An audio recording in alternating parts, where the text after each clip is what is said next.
Okay.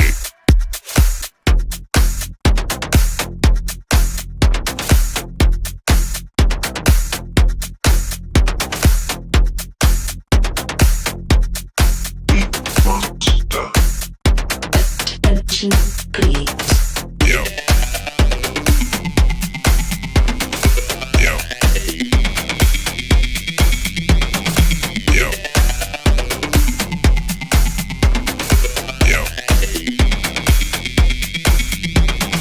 Yo. Yo. Hey, what's going on, everyone? It's David Palmer, Leo King, and Dr. Ann Wohlcke here for History in the Stars. Today, we're going to be talking about outer planets and their effects on Civil War energy. How are you doing, Ann? I'm doing good. I'm here. I'm happy. I know. It was a bummer last week that we couldn't do the show, but Yeah, we'll be here more. definitely. Especially as there's more to talk about. There's a lot. There's so much Every to day. talk about. Like, how do you feel? Well, I'm going to ask you this question as the historian that you are. When it comes to Civil War energy, are they very common? Do they happen a lot? Or is it more of like I guess if you think of like, oh, the fall of Rome, I don't really hear too much about maybe, yeah, there was the Greece and then there was going into Rome. But like when it comes to like big civil wars, like I don't really see it as much as like end of empires per se. But I guess civil wars are always one side trying to pick the new way an empire goes or whatever. Yeah. It's a very weird phenomenon to me. I don't know. I wouldn't say there are a lot of civil wars in history, right? Because I think civil wars happen when, like you're saying, when an empire is falling apart or when a state is falling apart, there are civil wars.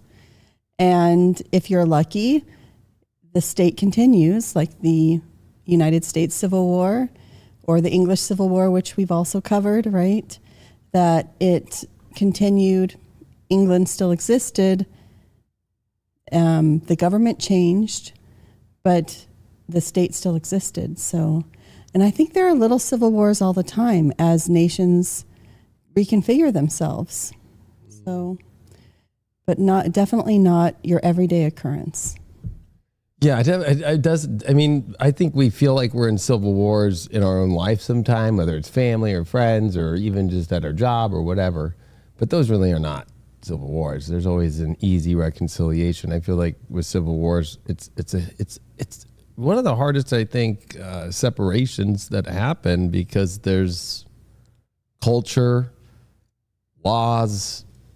There's always going to be more than just laws broken, if you think about it, because usually around any form of government, there's going to be a complete we're not even following it anymore. So it really becomes a weird moment of there has to be an in-between, even though it's not long, of like an anarchy of one side that goes to anarchy for a second and then forms its own new way of being. And then they kind of are looked at as, in American history, of course, the Civil War was the rebels. It's just like a side name, but you know, it's weird though because it was the rebellion too at the Revolutionary War, but it was like not the rebellion that we want. It's a really interesting piece because of time in history, because it is what we are very much more headed into astrologically than. Like the Pluto return of America to me is like, okay, there are nations that are longer than Pluto returns. Mm-hmm. There are things that happen, but it's when you start getting multiple planets, especially outer planets, doing the same thing, right. Then you mix in the Revolutionary War with it. It does get like, when I see in the world today and I see things, I'm like, oh, uh-oh. Especially just in the last week. Mm-hmm. Well, could you remind everybody exactly astrologically what's happening that's similar to the U.S. Civil War? Yeah. So like we covered on our last show, which I recommend people to go watch. I mean, that was definitely different history, really about reformations and religion and what happens also in the form of governments too with that as well. But when we have the 3 outer planets and they're all exiting a sign in a transit, there happens to be to where, if we are going to say history has patterns that might repeat, not exact, but to get to where, okay, the restaurant looks the same and the kind of food service, then the food that they're serving up is pretty close. It might not be the exact, but it's pretty close. It's really been this Neptune coming to the end of Pisces in American history, but also we covered on another episode the Crimean War of 1856 with the Jupiter and Neptune conjunction in Pisces. And if you think about it, Jupiter and Neptune did conjunct in the latter part of Pisces. So, which it's interesting now that in Crimea and in Ukraine, it's a massive, it's really a civil war. They don't want to talk about that, but the independent state of Ukraine against the now Republic of Russia, right? It actually is kind of interesting that that is a civil war happening there. But then you add to it the planet Uranus that was exactly leaving Taurus and coming into Gemini, which we'll see in 2025. Now, what makes this a little different is that happened already when the Civil War broke out. But it's kind of interesting because I could show people in the charts that the overlay is almost too precise. And what we're coming into in 2026 with Saturn that's going to be conjuncting Neptune. And even if you're not into astrology or into astronomy, you'll be able to see that Saturn and Neptune from a heliocentric point of view is about to come together. Like you could go look up right now on a solar chart if you wanted to, and you could look up and you could start to see from the sun's point of view, you could start to see Saturn starting to close in on Neptune. It's faster than Neptune.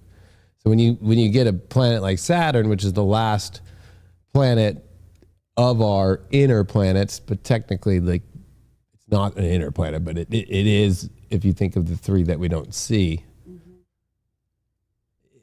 That adds another element of weight to this that makes it more incredible. I did the history that Saturn, Neptune in 0 Aries, which is the beginning of astrology, hasn't happened since the time of Babylon. So, and it was also when Babylon shifted in Mesopotamia, and there was a lot of shifting in the way that it was governed at that time, somewhere in the I think it was the 1700s BC. So, I mean, I have no problem to show the chart, but I feel that I know a lot of people might want the history to go somewhere. And I think you always taught me best, like, don't ever go look for it. Just where is it already? Where, if you're looking for something in history, it's like walking into a library with no place to go. Right. And I feel like, I think there are people out there who are like, I don't want to hear about American Civil War. Or I just don't want to hear anything more about America. I think it's really interesting that, well, there is, of course, the English Civil War dealing with a king and getting rid of the monarchy. So that is something to look out for at the same time, but those transits are not really here. We've covered those before. They're actually more of the big oppositions that come. But it is interesting seeing the astrology of what we've covered a lot with is that there is some really weird stuff happening with the monarchy right now. And it doesn't feel like so much of a civil war as much as the monarchy within itself deciding to change. And that's a lot different than a civil war. Civil war is a breakaway and an against, and also trying to bring back another side by also sometimes by any means possible in the worst way. Well, I mean, I know for you, you're an English primarily, right? You study about English history, but what is your feelings about the American Civil War? What are my feelings about the American Civil War? That's an interesting. I always think of, U.S. history, from my perspective, I think of it as a global part of a global story. And so, you know, it's interesting about the U.S. Civil War, first of all, that as a historian, the way that it gets studied is in its own. It's like one of those historical topics that people spend their lives looking at the Civil War from every perspective, right? You could probably open a library full of books on the Civil War, and there are people who reenact the Civil War and who love the Civil War, right? And if I were the type of professor, if I were like a part-time lecturer, I would have to teach American history. And the reason why a lot of people take those classes is to learn about the U.S. Civil War. So it's one of those things that if you're going to talk about it, you know that many people already know every angle, right? And you can study the military history, you can study the social history, you can study the history of the law, and so many aspects of it.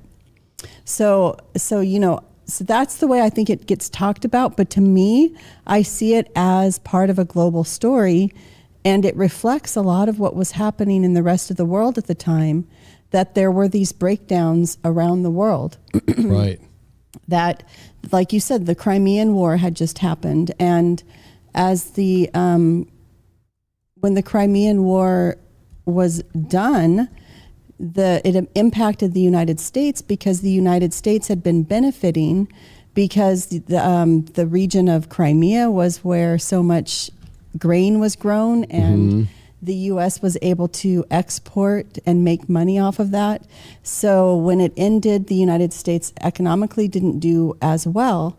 At the same time, there was this panic of 1857 that was a financial crisis.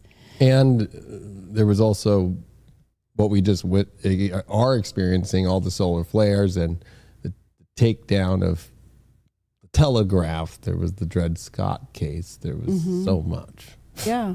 So it was a period of history where there was so much turbulence. That's been the word for the week because it feels turbulent right now.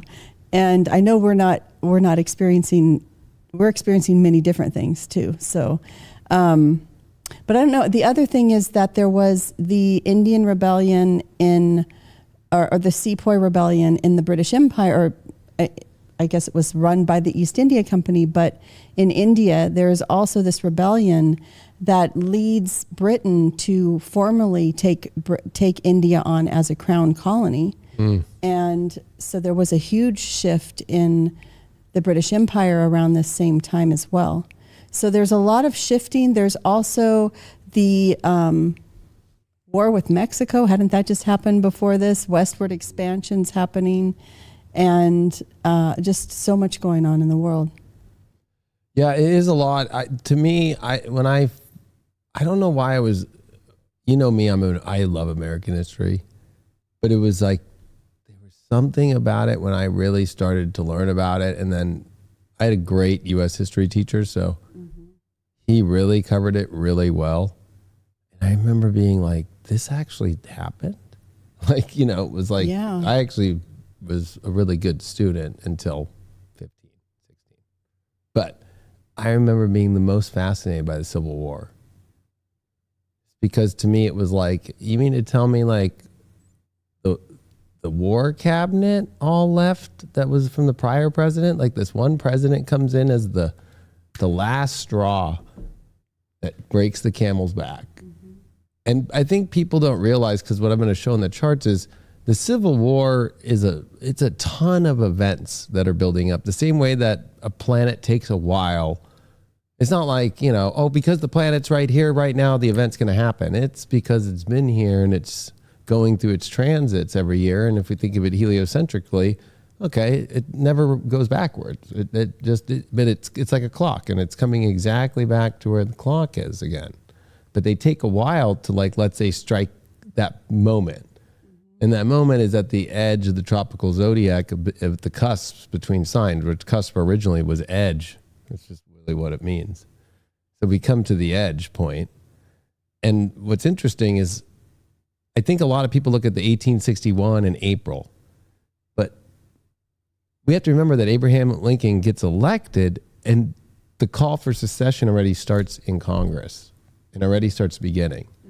And even Lincoln's address, when he's inaugurated in March of 1861, he even says that secession is something that is not constitutional. He also says that the Constitution is the perfect, I could give the exact quote, but it's the perfect, way to run a government, that the old Articles of Confederation are not. And by April, then there's really full-blown out war, but states are already seceding.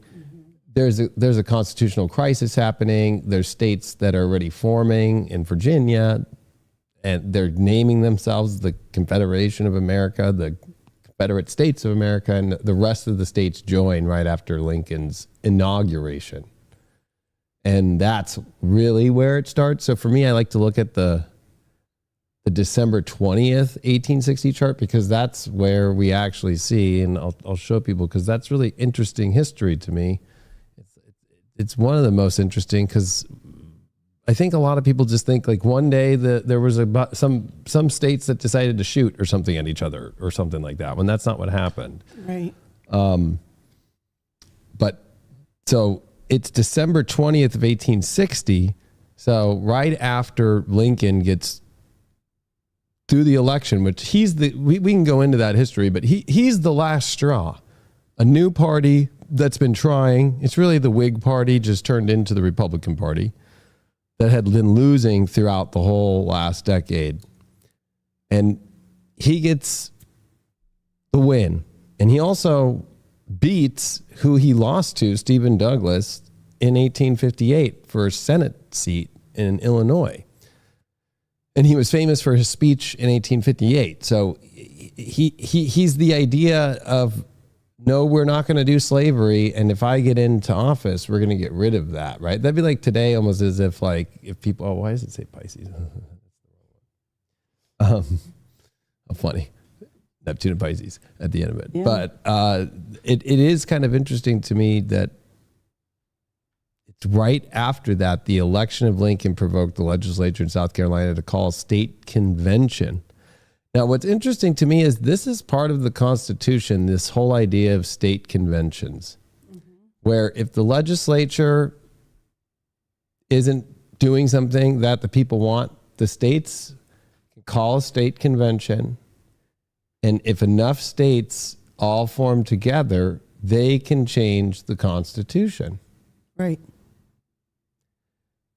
Now, it's never successfully happened. This one wasn't successful either. But it's the interesting part of, a lot of people think we elect the wrong people. When ironically in this republic, if a majority of the states over the majority, I think it's that 66% that has to happen. If out of 50 states, I think it's like 33 states. If 33 states all say, we want to have a state convention and we want to say never again will the federal government to use any executive branched, departments to make decisions for the people, right? And put that as an amendment to the Constitution, that can happen, right? And the governors and the state legislatures are all part of that. Right. So that's what happened. And it's South Carolina, which I think is interesting because, they form in Virginia at the end, but it's like random. But it's on December 20th of 1860 that the convention unanimously voted to secede the December 20th, 1860. So just the own state goes, we're going to do it. But they were also calling for other states to join in to try and change the Constitution to say slavery is allowed. I think people forget about that. But they couldn't get enough states because there was too many up in the north. So that chart's interesting because at the beginning where it really becomes aware, and it's also when we're in that weird space between who's the head of the executive, right? It's the incumbent president who's lost. And I don't think he was running. So it's like the incumbent president's done.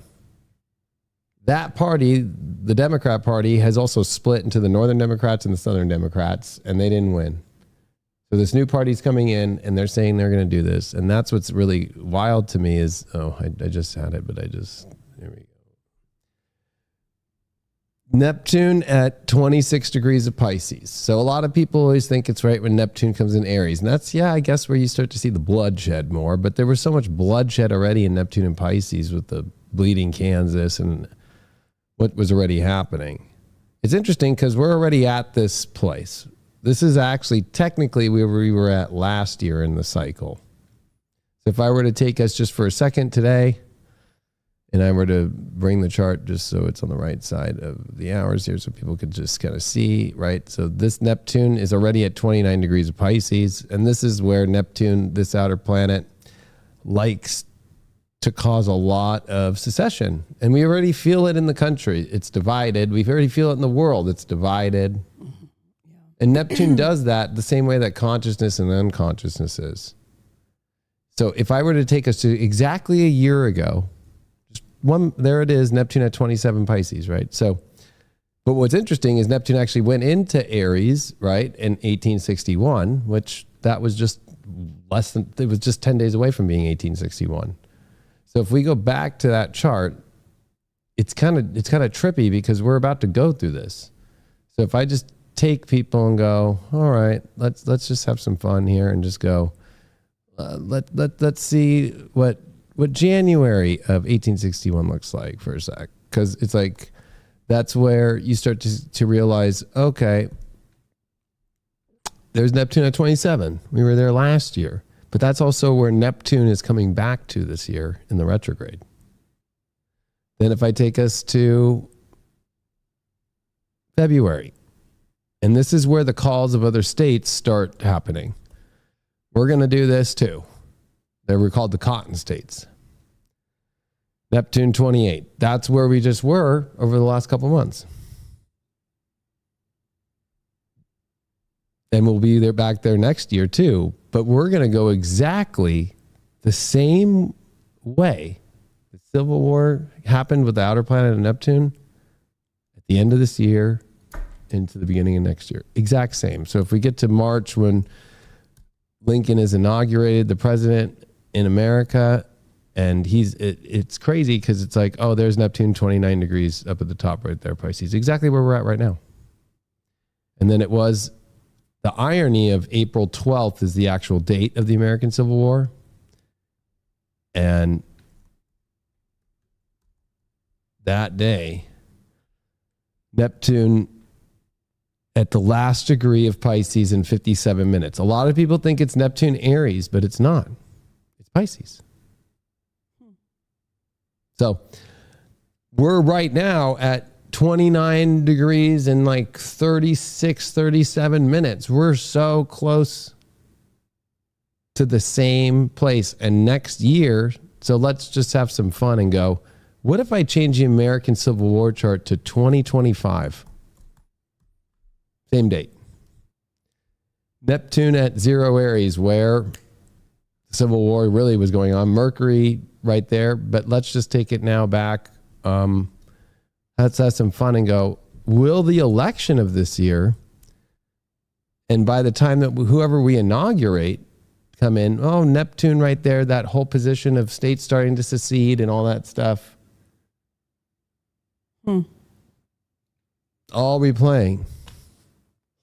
And also, I think I remembered from last time, or maybe we were just talking about this, that Uranus also, in the years that saw a lot of debates and argument between states, wasn't Uranus in Taurus during that time as well, in the late 1850s, or no? Yeah, through the 1850s, we saw Uranus in Taurus at the beginning parts of it, especially with the whole bleeding Kansas and the double voting and the actual voter fraud, which is more of 2020, which is ironic. So if we go back, and I'll make this a transit chart so I don't have to keep putting stuff in.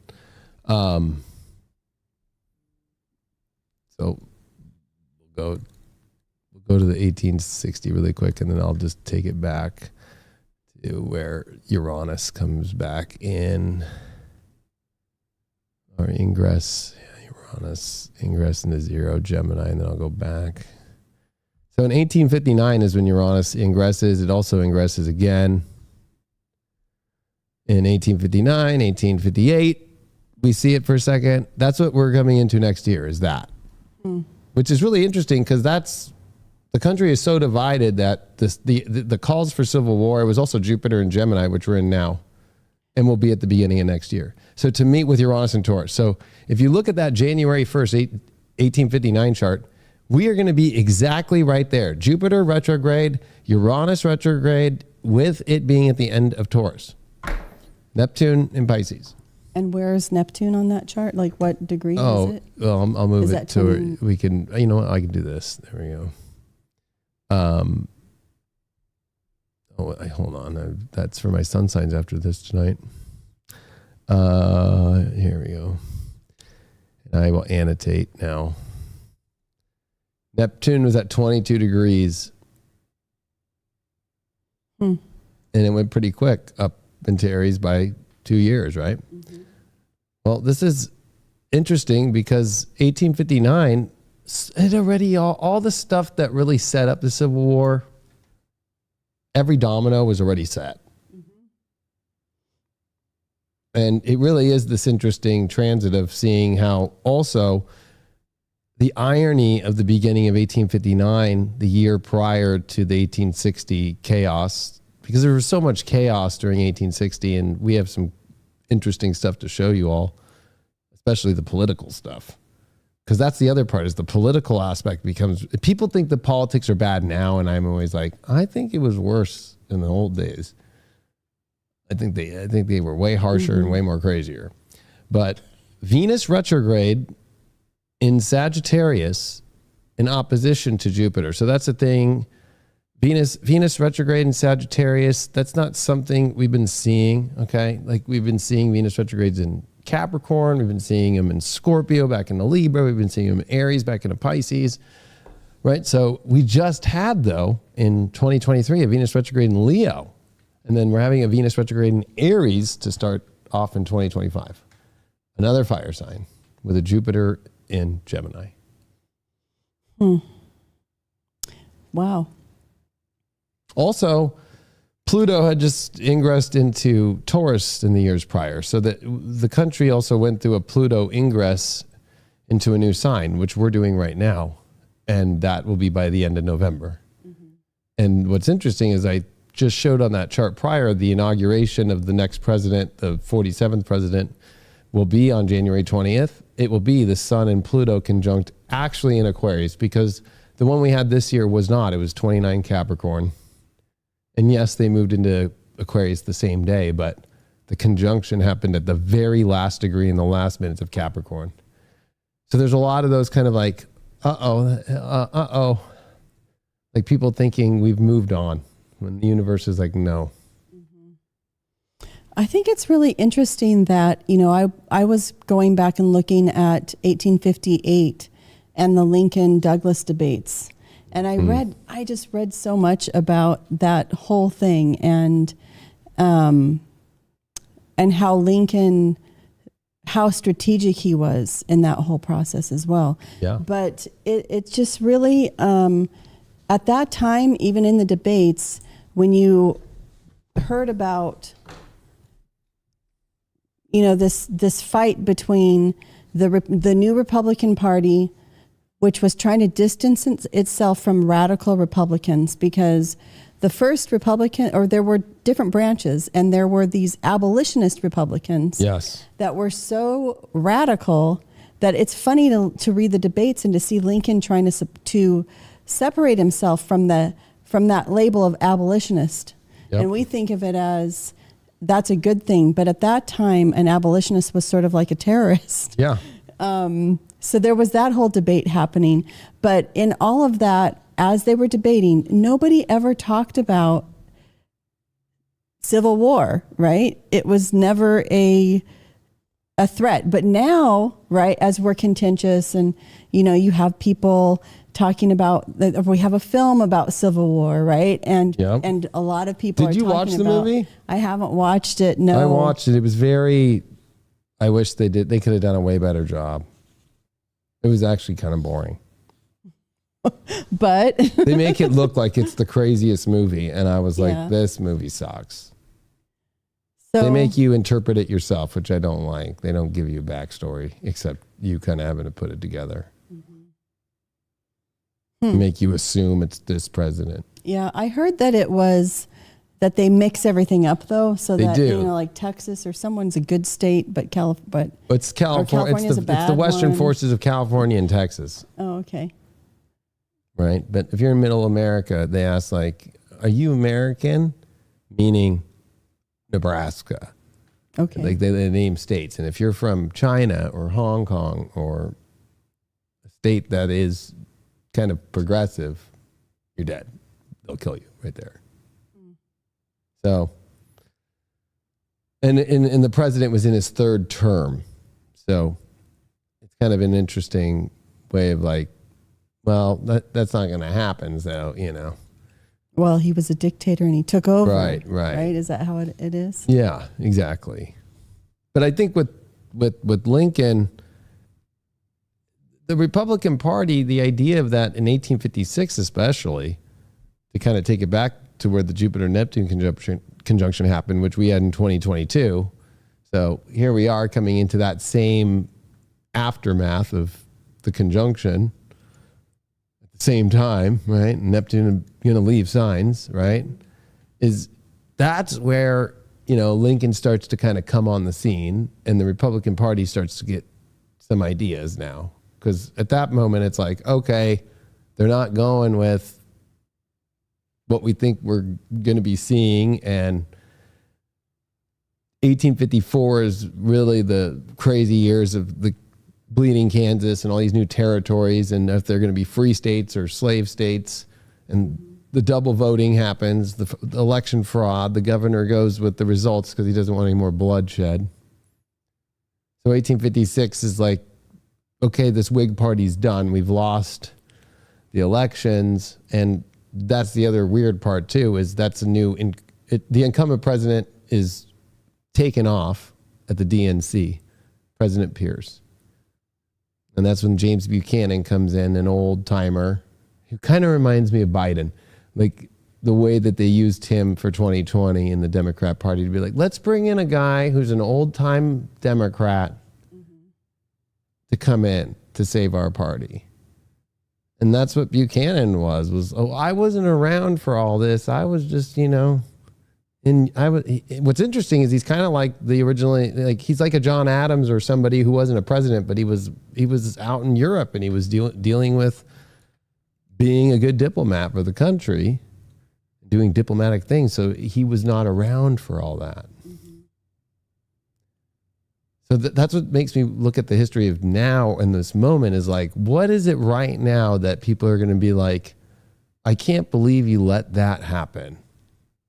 Because really, a lot of people, slavery is a huge, like the main part, but it's like the events that happened to allow new territories in America to have Democrat-run elections that intentionally double voted and would kill people and beat it into people to make it a slave state was the beginnings of it, and that's kind of an interesting way to look. It's not just because of just the slavery, it's that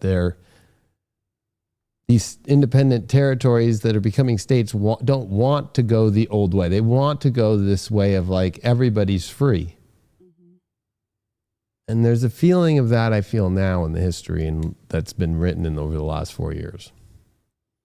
But it's hard to determine, but I would say that if you just look at life from lockdowns to forced things, right, down your throat, because that's one of my favorite graphics is Lincoln's, one of the going against Lincoln. I don't know if you have that one, but Lincoln forced to eat slaves, political cartoon is, here we go. Forcing slavery down the throat. Of a free soiler, because that was the name of free soilers, right? Like anybody who wanted the state or the new territory that's becoming a state to be free. Right, and there it is, Kansas, the Democratic platform, is what it says right there. See that? That it's based upon Kansas and what happened there, and double voting, election fraud, killing people, dead people voting, the whole nine that we just saw in 2020. And this is like a message of like how the Democrats are forcing slavery down Lincoln's throat. And then the slave is saying, murder, help, neighbors, help. Oh, my poor wife and children. That's why I think this is crazier than today. Well, I think things got a lot more intense at that time because people were engaged on a really deep level with serious issues that were constitutional issues on both sides, right? And do you see the hanging in the background that the Democrats were hanging? That's all based off the bleeding Kansas. They were hanging people. That's why the Ku Klux Klan, after the Civil War and stuff, they used to go hang, is from bringing back the old Kansas stuff. Right. Well, I mean, this is a time when new states were being formed and people are expanding into. So how many years after the founding of the nation was it? It was, Well, it depends, I guess, if you count the Constitution, right? 1788 into 89, right?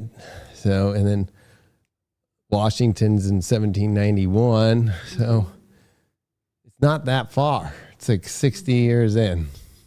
Right, but it's now 60 years on from what the original founding fathers had said. And they're all dead. So imagine it's generations. It's kind of like where we are. Would it be like World War II vets, or it'd be beyond that, right? I think the 80th anniversary of D-Day is happening this week. So yeah, it's kind of interesting to see that. So it's like an old. It's more like it would be like the stuff from the 60s, like the issues of the 60s, and like that's why JFK stuff's being brought up, and we're in the same Jupiter-Saturn cycle as JFK coming in, right? So it's like there is that social unrest at campuses that was in the 60s, right? Where the police came in, started tear gassing and shooting students, though. It got really intense. Well, I mean, and that stuff was happening. Right. But in a weird way, it was way different. Like the students were actually like just chilling out, like flower power. Mm-hmm. Where now the students are breaking into the colleges and we're taking it over. Sort of, you have an idea of how the protest is supposed to go, and then you go out and execute, right? Yeah. But then I think it was more where we have an idea of what we want, and we're just kind of creating it as we go. I don't know. But what I was thinking is that's even closer than I thought. So if you have generations of people that are dying out, and now you've got the people who are going to carry on the founding ideas or ideals, take them into new territories, it matters a lot to them and that's where you start to see what are their ideas of what America is. Right. And they're still really connected to the Constitution. Plus, in the debates, those Lincoln Douglas debates, you see so much about all the issues of the time because they're trying to win an election, so they're speaking to the people, right? But they are talking all about this isn't what the founders wanted. So you have Abraham Lincoln sort of talking about the founders wanted, they didn't intend for slavery to continue, but they knew it would have been too divisive at the time or too difficult economically just to end it.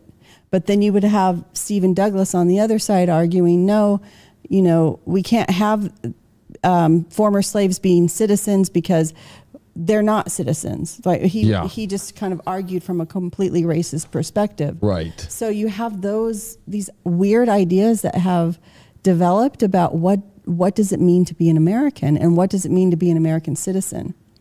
But this is what it would have looked like.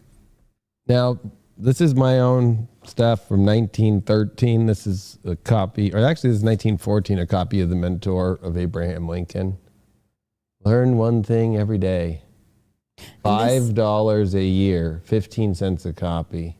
This came from my family. So your great grandfather, or This would be my great great grandfather. wow. But so these are actually like printed out really nice and actual real pictures that were taken in the beginning. And that's the other thing, is the beginning of photography was during the time of the Civil War. So it's the first war that's got photography. Mm-hmm.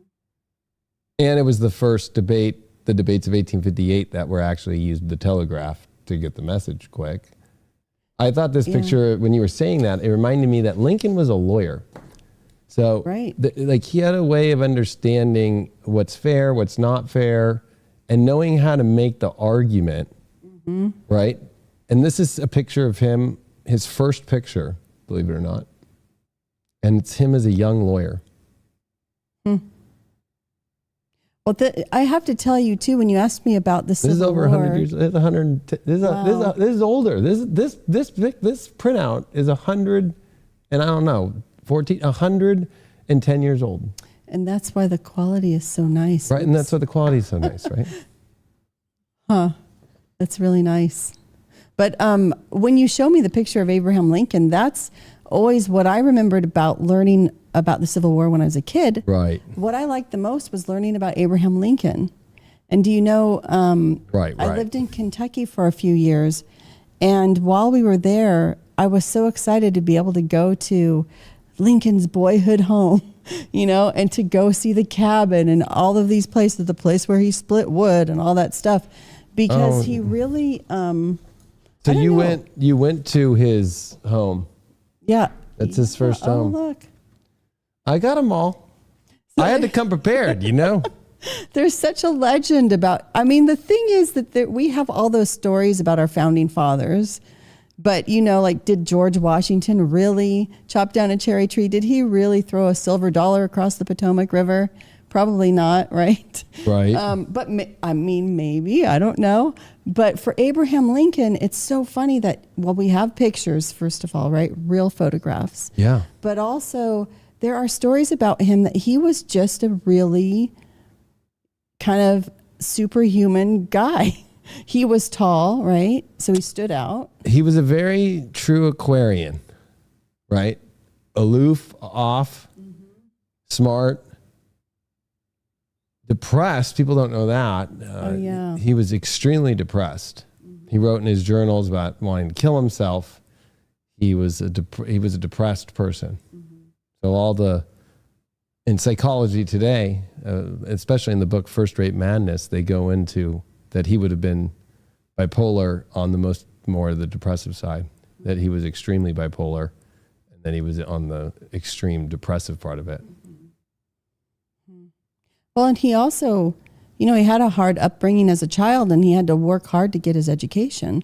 His dad, I think it was, wanted him to work instead of get an education. So right. He's really one of those people who did live the real American dream, where he educated himself. Meanwhile, so if you look at the debates between him and Stephen Douglas had a more traditional classical education where he learned Greek and Latin and went to all the best schools and all of that. And Lincoln really educated himself.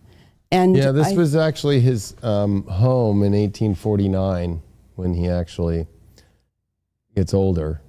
He steps up from that to that. Yeah. Right. And also, I love that this is over 110 years old, and they, give you his whole biography, right? In 1808 and 1809, at places distant from each other, like they go into how Jefferson Davis and all of it, but also they show Stephen Douglas in here too. And I think they pick a unique, funny picture of Stephen Douglas right there. Yeah, he doesn't have a neck. There's Mary Todd, Lincoln. Yeah. Top too. What was the purpose of this publication? To teach people history. Like I have another one right here. We're not going to use it, but this one's the Fathers of the Constitution, the Fall of Rome, the Mexican War. It's weird because the only copies I have are from 1913 to 1914. I think it might have only, and I think this is from my great-great-grandfather who went to Princeton back in the 1880s. So it would have been my great-great-great-grandfather, or actually my great-great-great-great-uncle, who was at Princeton in 1888 and 1887. And I think this might come from him, like what he was into after that. He collected a lot of stuff. I was looking for information on The Mentor. where it was printed, but I just do you see have anything? I see all of these on eBay. Oh, there's no info at all?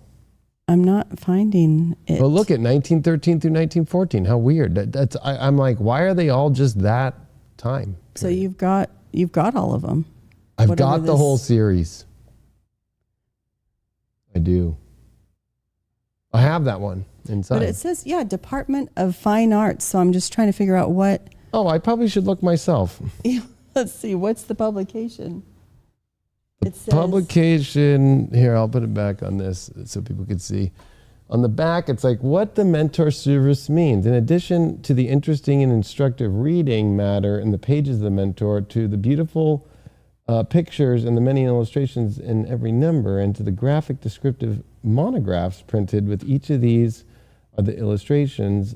In addition to all the valuable matter in text and in pictures, the mentor gives service. So I feel like this could be, I've got a feeling this could be some sort of Masonic thing. Established for the development of a popular, here I'm on the inside Oh yeah, and it says the page. same thing on the back here too. I think what it's saying is that it's Princeton University. So it is from my great-great-great uncle. So he went to Princeton. I think right? he And might have so been part of this. an institution of learning established for the development of a popular interest in art, literature, science, history, nature, and travel. It was supposed to be a cumulative library. Oh, you know, this comes from my great-great-great-great-grandmother who taught at Harvard. So that's who it is. She's not. Is she on here? No, Let's see. she's not, but she was very involved with teaching about literacy and teaching about things, and she could have been in the background. Remember, she was the first American woman teacher who stood up for women in the, I was going to say the workforce, but for women in all education to be professors and to be teachers, because she taught elementary school and worked her way all the way up to Harvard in the late 1800s. And she's the one who did the edition of Alice and the Looking Glass, Yes. right? Or Alice. Yes. She helped edit it and helped publish what people know today as Alice in Wonderland, but yeah, the first Alice in the Looking Glass. Yeah, another. That's where amazing- this comes from. So it's Because so her dad, interesting. so it's actually my fourth great grandfather who was at, or my fourth great uncle who was at Princeton. I just saw Princeton, but there was also Harvard, and the timing, this makes sense of being more of my great. This is just so funny because it's kind of like today we would go on Wikipedia and look up stuff, and this is not even an encyclopedia. It just was supposed to be day by day and week by week. You add with each number of the mentor something to your mental growth. I think it's Add it better in a than natural and agreeable way. How funny! So you get this thing; it's got all these pictures and easy to digest information, and it's like your mentor. And what do you need to know? So it is very Yeah, I mean, and I think about it in a weird way. In 1913 and 1914, let's say you loved Lincoln because it wasn't like superheroes were around or anything. These Right. were your superheroes. You could put this up in your room, like exactly. you know, and you would feel like I have Lincoln up in my room, or you could frame it and be like, yeah, no, I'm a patriot, I'm an American, because that was the way of those days. Yeah, it's interesting. That you could actually tangibly have a picture of Lincoln. Or any other founding father, or any of the other stuff they carried. It's weird though, they ran 2 years and that was it. But it's interesting because I pulled this one out because I was like, wow, at least I could show people like the pictures. I think it's interesting that they do take a newer picture of the memorial, which of course, that's the interesting part about the aftermath of the Civil War is there is Reconstruction, but they're also is a big reminder forever about Lincoln. So it's like he will never be forgotten. Right. And his huge memorial is probably one of the most, I would say, you know, it's up there with the Capitol building, the White House, and when you go into D.C., you know, Lincoln Memorial is probably one of the biggest. It's in that category, right? So it's interesting that this picture, I was just thinking it had to have been being built by then. It says the construction of the memorial took 8 years to complete from 1914 to 1922. Oh, so this picture right was where it was. Yes, it's not even complete. Mm-hmm. And his you don't even see him in the doorway, which it's very Masonic. Well, because we'll have to- Abraham Lincoln was a Mason. Most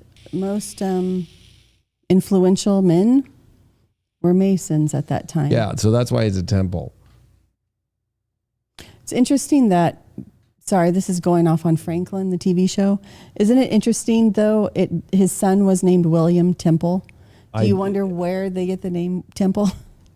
Well, and I'm glad you brought that up, because I was, while Franklin was in France, he was going to the only French, I think there was only one Masonic temple in France, and he was going regularly the whole time he was in France, which was over a decade. I mean, the thing about this, the mentor, right? The mentor, the idea of Freemasons and Benjamin Franklin being a Freemason and Abraham Lincoln, Benjamin Franklin and all of these people were into the Freemasons and societies as a way to educate people so that the common man could get an education, and hopefully woman, right? But not from the Freemasons. But that was the idea, that you would have an educated citizenry. Yeah. And there was an emphasis on making sure people could be educated. And we can argue about maybe they were trying to indoctrinate people as well, right? That people today will look back and say, well, they were just trying to educate them to be good citizens so that they could control them, or whatever it is. Right. But the idea was still to be educated. And that is the thing that you notice, that's what I was most struck by. This is why I keep going back to the debates, because people in these debates, it's not like the debates today, right? At this time, here it is. This is just an account of the debates from obviously the side of the Republicans, because this is talking all about how good the debates were. This was published by William Lloyd Garrison, I think, and the publication was something that was supported by Frederick Douglass. So the big abolitionists. And it's out of Boston, which Boston, believe it or not, used to be like a cornerstone of this country. Right. Boston Harbor and what happened in the Revolutionary War in Boston. But it's so interesting that that would have been, it would have been significant enough to be like, well, this is what they're saying. Right. But of course it's Northerners. So anybody in the South, it's kind of like you're seeing today, right? If you're a Republican and you hear an MSNBC thing, you're like, psh. Exactly. Right? Oh, yes. Like, this I don't even want to hear that. This is perfect. I'll show you the other one too. But what I wanted to say is that these debates went this way. The first person spoke for an hour. Mm-hmm. The second person spoke for an hour and a half. Then the first person again did a rebuttal for a half an hour. And if you look, here I actually have somewhere, let's see. I thought I had the debates. Here we go. This is an account about the debates. That's the National Park Service did this. And this was just the second debate. And it talks about how 15,000 people came out for the debate. The first one says 10 to 12,000, I think. Yeah, and I think this is where the telegraph there's people telegraphing it. Within 6 minutes, it's reaching Boston. It's reaching New York. It's reaching the South. It's like something like 6 to 12 minutes or something. And you know what's interesting too? That I'm sorry, this is the geeky stuff that I love, but at the same time, what made that possible to send it by telegraph was this was the time when there was advancements in stenography. Yeah. So you had like a new shorthand, and people could sit there and take down every word. Right, and then have somebody next to him typing in the right tone of what each word is. Like, that's what's crazy, because it was just... Oh yeah, so then you could take it over to the telegraph, and that's where we get off like you go. SOS, you know, Yeah. like it's literally like a whole other language Right. that's not used anymore. Yeah. But I was going to show that these are. And what's interesting is this is for just a Senate seat, right? It's not even for the presidency. Although I think they knew whoever won that seat was going to be a contender for the presidency. I think they already thought of Stephen Douglas in that way. I think it was because of this, because what was happening in the election was the country was really, they couldn't do anything. The president was going to stay being Buchanan, right? But in the House, in the Senate, the Whigs and the Republicans, because there's like a mixture of both, right, that are starting to come out. It's like the guy who's representing this idea of becoming a Republican in the party and like the new future of it is Lincoln, who's going to be more extreme than the other Whigs that are in Congress to try and pass laws. So that it was like, we need to get Lincoln in order to like really tilt what the people say and hold accountable in Congress, but it doesn't happen. Mm-hmm. Well, there's another layer of the Dred Scott case. Right, which that is the Supreme Court of 1857, that ruling shatters the country. And that's what these debates are so much about, because, you know, on the one side, so Dred Scott said, they ruled that if you own a slave and go to a state that is a free state, it's still your slave. It's still your slave. You can still own your slave. Yep. And I think the case was about, wasn't it that they wanted to kind of rent out their slave, the people who had gone to another state? And that was the case was all about whether or not you could do that. Yeah, it was a long case too. It took a while and it came, but Dred Scott, it's the slave that goes to a free state. The owner decides to go and collect his slave in the state that's free soiler, and it becomes a law that's like, well, can the police protect the free soiled citizen or person, because there's no slave law, but technically the Supreme Court rules in favor of the owner. Right. And to me, it's like, look what's happening right now. The country's divided over the abortion, but really the Roe versus Wade, it's not that's what gets weird. It's not a constitutional law, right? So it's a weird one. It was just like people just upheld an opinion that was done in the Supreme Court, and then a bunch of justices got rid of that opinion and gave that to the states to say, okay, individually, you do what you want. But I can see where that kind of becomes a problem, because then it becomes like, if you're a 16-year-old girl and you're in California, but if your parents come to get you, does California protect you if you're in a state like that bans abortion? Right. Yeah, I never thought about that. You know? So it's the same kind of thing where it's this is why the Civil War always gets talked about. Well, they'll say, well, it wasn't about slavery, it's about states' rights. Well, it was about both, I think. Right. So it was about both. It was also about, I hate to say it, but it really starts at Kansas bleeding. It was about voting, that I can't believe the Democrats will cheat and kill people to make a state a slave state. That's a new territory that's turning into a state. So bleeding Kansas happened when? 1854. Okay, so then, and that's Neptune and Pisces. Funny. That's Uranus and Taurus. So that's all about wanting to try to determine wanting to do whatever it takes to make sure that the state turns out to be the type of state that you want. But then the problem becomes, well, what if they vote to be a free state? Do we have to respect that? Well, then you've got the Dred Scott decision that says, well, even if it's a free state, you could still bring your slaves there. And then that's what the Supreme Court says. But the debates then in the 1857 and 58, that becomes this idea of popular sovereignty versus upholding Dred Scott.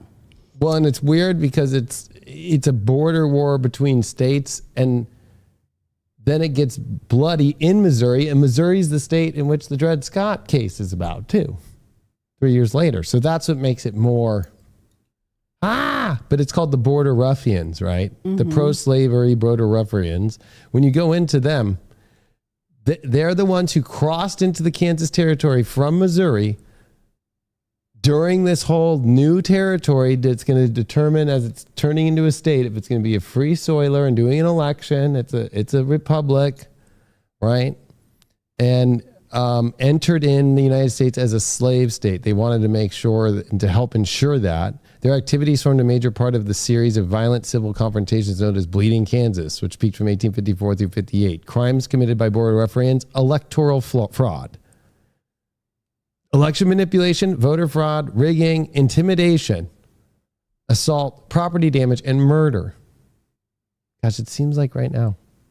Many Border Ruffians took pride in their reputation as criminals. So there was like a pompous attitude to them. Here's an illustration of what they looked like. They look like Democrat. No, I'm just kidding. Well, weren't they? They were Democrats, yes. Yep. I mean. And then once the Civil War broke out, a lot of them fought on the side of the Confederate States as irregular bushwhackers. That's where the bushwhacking term comes from. A form of guerrilla warfare common during the American Revolutionary War. But, that's what's crazy is like the illustrations of it, right? Like it gets so like here was two unidentified border ruffians, like, right? Like, got his gun. Yep. And then right here is Liberty, the fair maid of Kansas, in the hands of border ruffians. Liberty's being trampled on. See that? Like,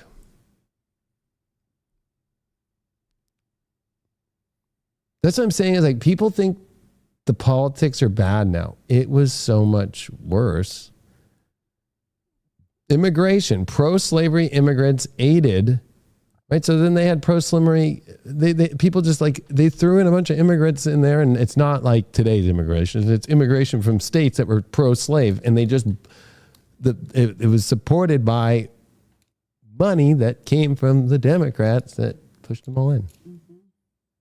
And they forced it to where it gets to, where if we get to the election, which is really insane, in my opinion, that it's because of President Pierce, and Franklin Pierce is the president from 1853, and then he ends in 1857. But technically, it's like he comes in and just lets this all happen.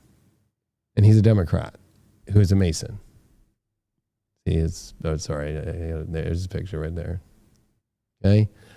But what's interesting is he comes in, his wife and his daughter die in a train accident. So he's messed up the second he comes in, right? Like he has to go through this weird thing. But so he doesn't do anything about it though. He doesn't think it's that big a deal because the Democrats want slavery. So that becomes the whole thing because it's about the Kansas and Nebraska Act of 1854 and the Territorial Organic Act. And guess who drew up that act? Senator Stephen A. Douglas. So it's like, that's why it's such a big deal as well. And also about the Transcontinental Railroad at the time. But the election of 1854 here, like in that town, the slavery debate is so insane. Bleeding Kansas, here we go. Because the way that turns out, it's so bad that it can't be denied, and it puts a the worst, I guess you could say, oh, that's still Franklin Pierce. Here we go. And that's Border Ruffian. Oh, they're Bleeding Kansas. Here we go. The early elections, and then the Free Soilers, and then, okay, yeah. So here was like a free state, the day of our enslavement, right? Like trying to get people to wake up, like persons have not the right to hold slaves in this territory. So this is like pro, Free Soiler. And they quickly elected the delegates in a separate legislature in Topeka, Kansas. And it gets to where we have in Congress in Washington, Southern Democrats start beating up about these things that are happening in Congress, right? Mm-hmm.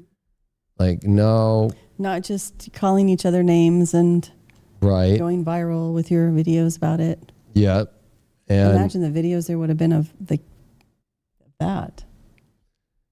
Yeah, I mean, it was weird because if I go to like this, like here, these are the pictures like that happen. I guess Britannica has them. Like, it gets to where,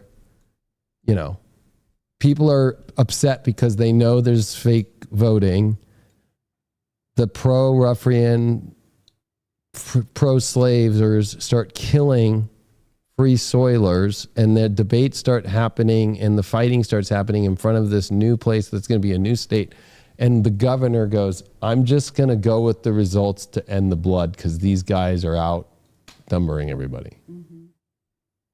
So it makes everybody upset, and it starts spreading around the country that the president will allow people to come in, and the first electoral issue of all time in the country, and just let it happen, and they're killing people in dissent. What is it under the what's on the other side? Who's holding that gun? Oh, let me get rid of us for a second. These are the pro-slavers on the right. Look at the men with money behind them. Isn't that interesting? On each side. Yeah, they or show like top hats behind. Yep, see how, like, here's the Marshalls and the massacre in Kansas of 1858. So this is where it starts getting to the end. So it's happening the whole time, and then this is what happens in Congress with Charles Sumner, right? He gets so upset. This is I guess that's but yeah. Was that John Brown, or what was that picture? I don't know. It's weird that they had him in there. Was that the last one? John Brown, oil canvas. It's just... Well, that was a huge thing too. That showed. There's a tornado. Oh yeah, that's interesting. I wonder who made that. It just looks like a folk art. Like an ordinary person just decided to make a painting of it. Right. It's one of those. I remember teaching everybody about this in 2020, that this is like this map. So if you take the political map of the country and the divide, it's so similar to right now. It's scary. It's just all really weird though, because it's now like, if you look at California and you look at up in the Northeast, that's all Democrat, right? And the South's more all Republican now. And then all these new territories are Republican. Right? Yeah, definitely. It's all flipped. It's all flipped. And it's a very interesting moment here because now you're seeing, and this is always what blew my mind in this map, is the amount of slaveholders. So the whole war was fought over the smallest amount of people who had slaves, right? So there was only, so think, in the country at the time, there was 6.2 million people in America that were slaveholders of the 6.2 million white inhabitants of the South. So just in the South, only 847,000 are slave owners. Now that's still a lot of people, but if you think about the whole country, I think it's like even 3 times as much in the North. So, it's like 30 million, 40 million people. It's, and is that a three? That's a three, 347,000 people. And so the people who had like the 100 slaves or more, there's only 1,000 of them. So like this whole South goes, like none of the people who fought in the South were slaveholders. Majority of the slaveholders watched. They didn't go fight. They got the whole South rallied up to go do the fighting. That's why they had to talk about popular sovereignty then. Right. That it had to be about, they want to take your rights away to determine what you do in your own state. So it was sort of about, not just wanting to be able to continue or it was more about the fact that it was a confederation and people were thinking of themselves as citizens of states. The other thing too is, Virginia is where the Confederates go and make their new White House and everything. They do that because when Washington was deciding on Washington, D.C., I think it was Andrew Jackson who had a debate with Washington about, no, we should do it in Virginia, Southern Virginia. The tobacco's down there, cotton, all that stuff. And Washington went, no, this is going to be where we're going to do the District of Columbia because there is ways for us to trade. There's the rivers and so forth, but it's kind of the North was already, because I think people forget to teach this in the history, is like the founding fathers, a lot of them didn't want slavery. They were like, okay, we're making the new platform to get rid of it. It wasn't like they were denouncing it. They were not wanting it, especially Benjamin Franklin. Like a lot of them weren't wanting to be slaveholders and they didn't want slavery. So there's actually a debate about where Washington, D.C. is. And that's why it was kind of the middle ground between. So people don't realize that there was already this line minimally drawn in the sand between Virginia and like where Washington, D.C. is. So it's kind of interesting that they go to Virginia to go, ha. So they go all the way up to the right, because South border. Carolina, that goes first. What's even also funnier is it's these Carolinas that also at the beginning of the Revolutionary War are the last ones of the 13 colonies to finally ratify and say we're going to do this declaration and go against the British too.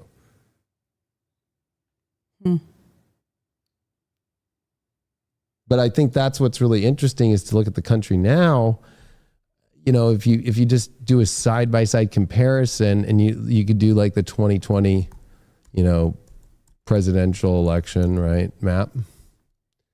It's like, it's one of those things that, like what's really, I guess we'll do one that's a little bit more like this, like what's really changed, right? Like, as far as like the divides, right? The irony too is California was a free soiler place and never would have dreamed of having slaves, and they were part of the Union during that time. So that's what's really interesting too with the slave holders. If you look at the numbers of people who actually were slave holders, but you have to think too that there are people in the North who are benefiting. Those copperheads we talked about at one point on the show as well. They're benefiting also from the fact that slavery exists, and they're getting the lower cost cotton. But it's such a few amount of people who convince everybody else to do the fighting for them. Yeah. Right? It's these people who don't want to end slavery because they're economically invested, and they convince everybody else to go to war. It's always interesting to look at how the people with the money end up, determining which way we go on a lot of issues. Well, I was going to say, like, who funded border ruffians in Bleeding Kansas? I've never actually got to that.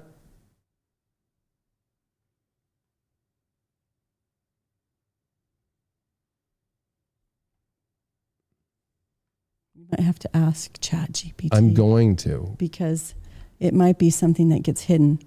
It's funny because I was looking for investors. I was wondering who was really invested the most in the Civil War. And I could not easily find the information, even on ChatGPT.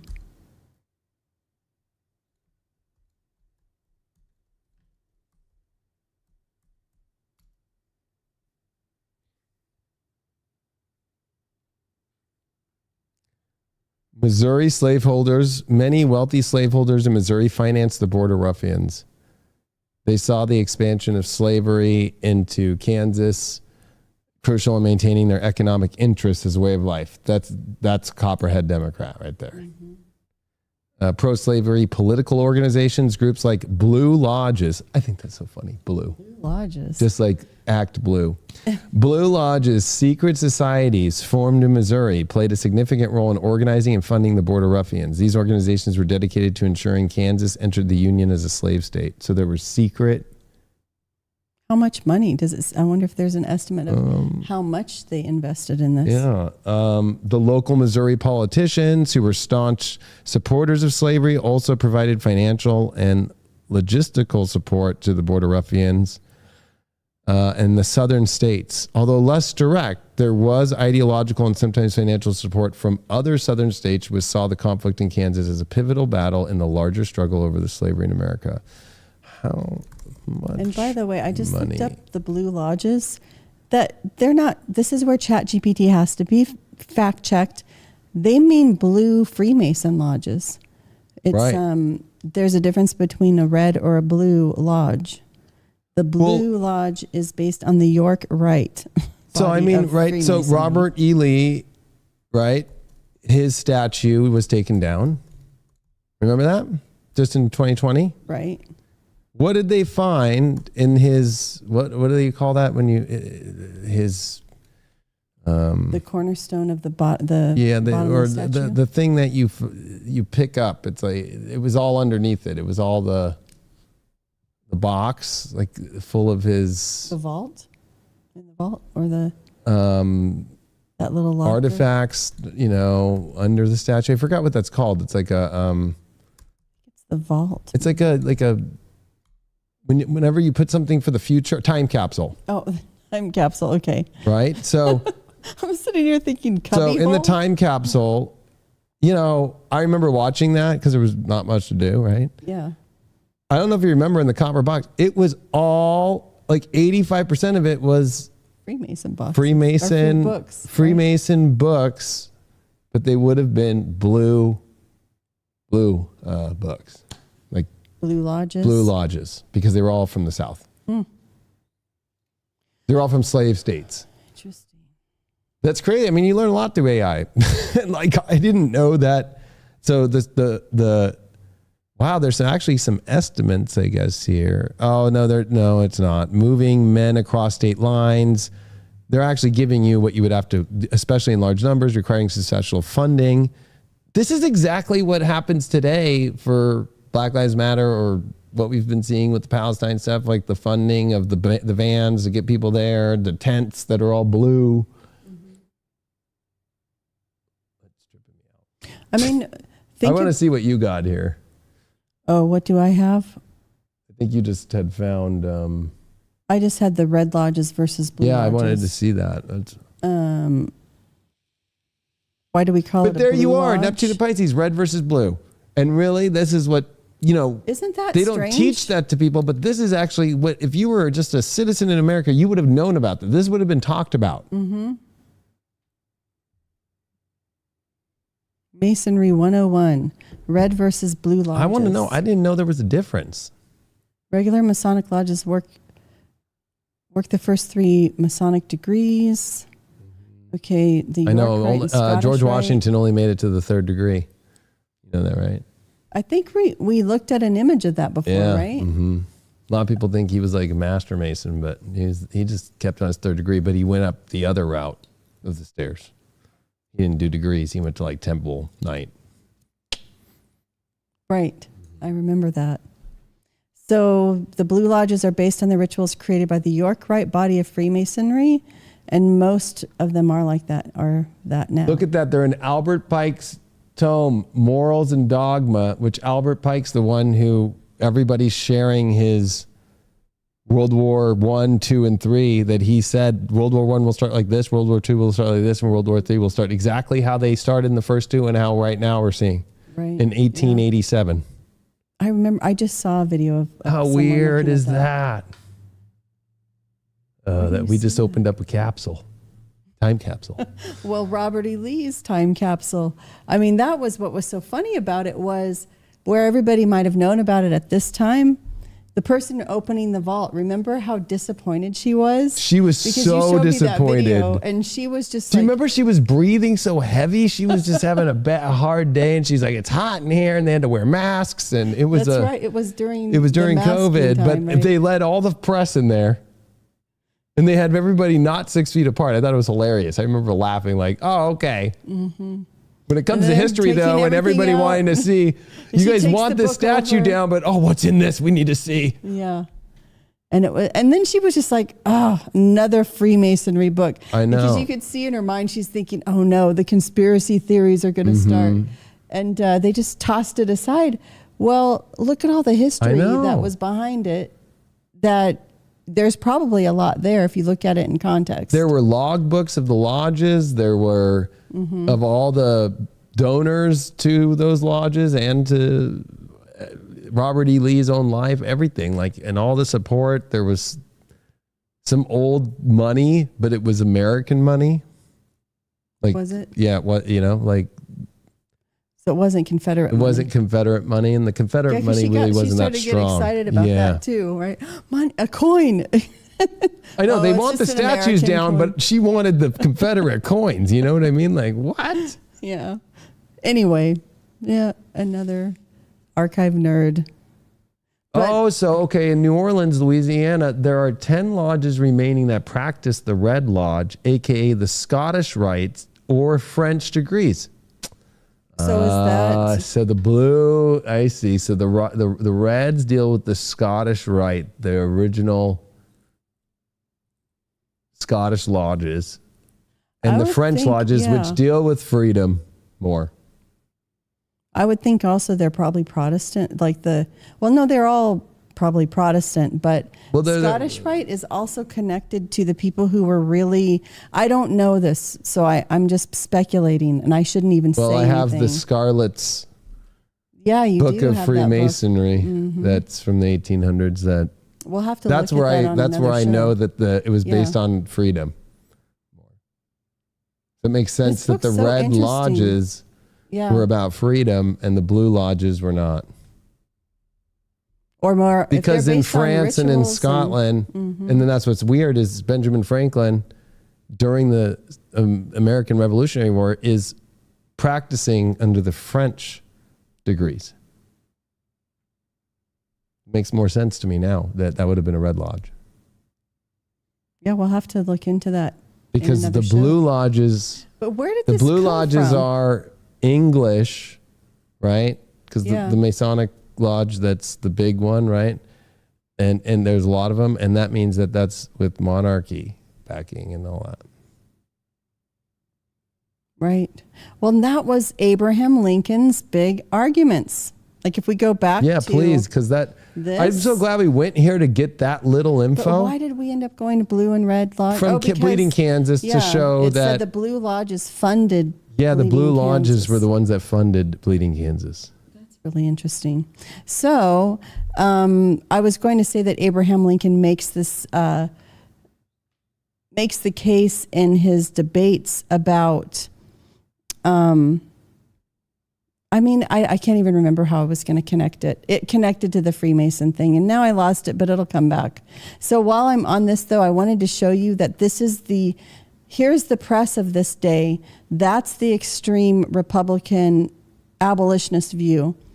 And then here's the extreme Democrat view, description of, I don't think it's the same debate. It's the last debate in the series, where this one says 5,000 to 10,000 people are present, but is that a Southern? Yeah. And then it talks about how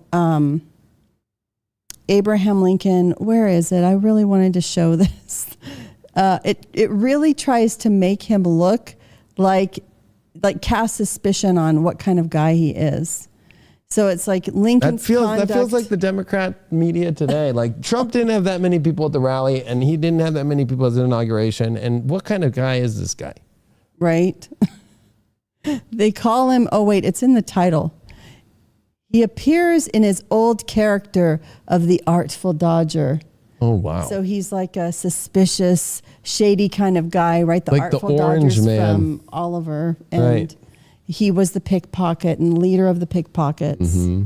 And got to pick a pocket or two.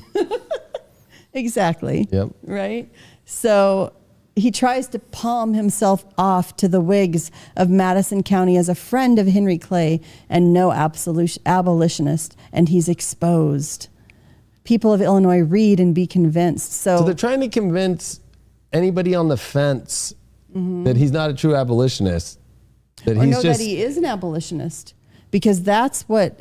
So they're trying to characterize him as a radical abolitionist. They are, radical. Okay. That he's the kind of guy that's going to be like John Brown and have a rebellion and go against laws and be pro-violence. So that's Which how is they're so trying to funny characterize since him. all the violence is happening.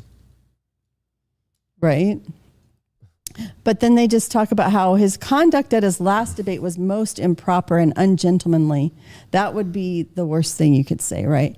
After he concluded his hour-and-a-half speech and Senator Douglas rose to reply, he seated himself where his motions could not be observed by the senator, and whenever a point was made against him, would shake his head at the crowd, intimating that it was not true and that they should place no reliance on what was said. I mean, he was a lawyer, so...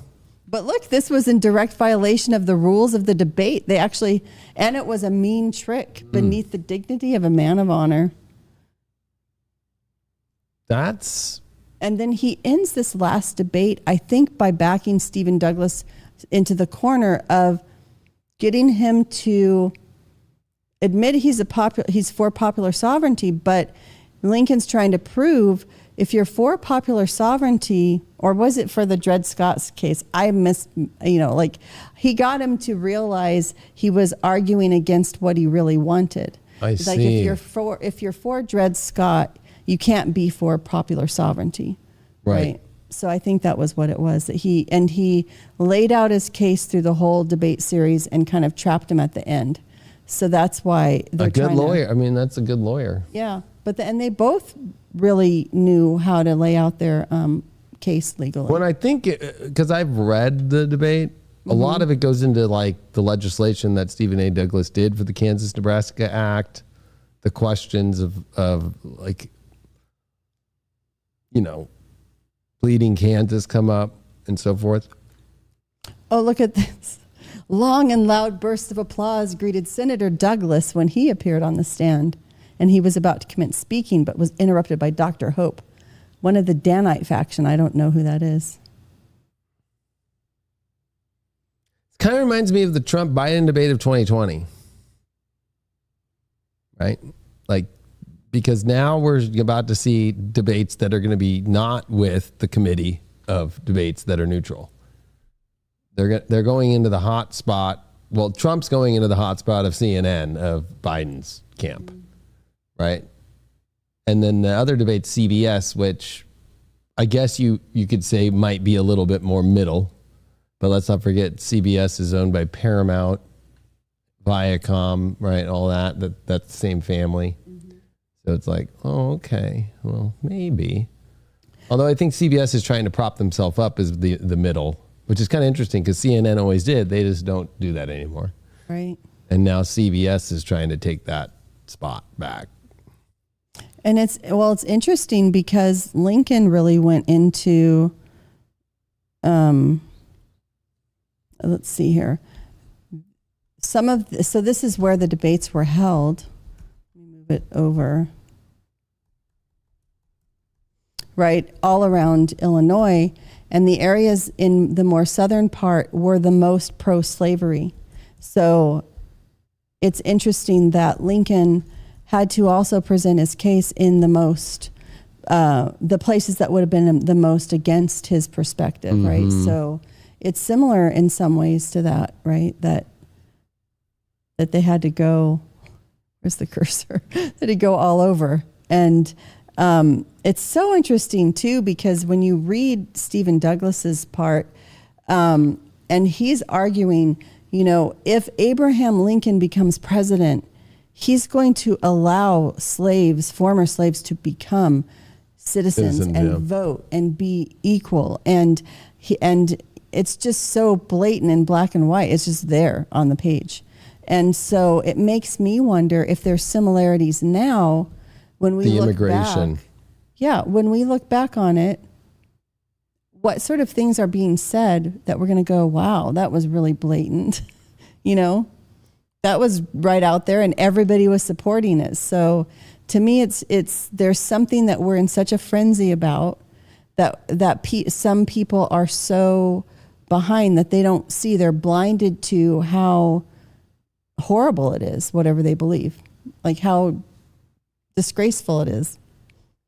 I was going to say that if I think about it from a astrological standpoint, and I take the chart, for example, and I go, okay, so, let's go to that time really quick, September and October in those debates, right?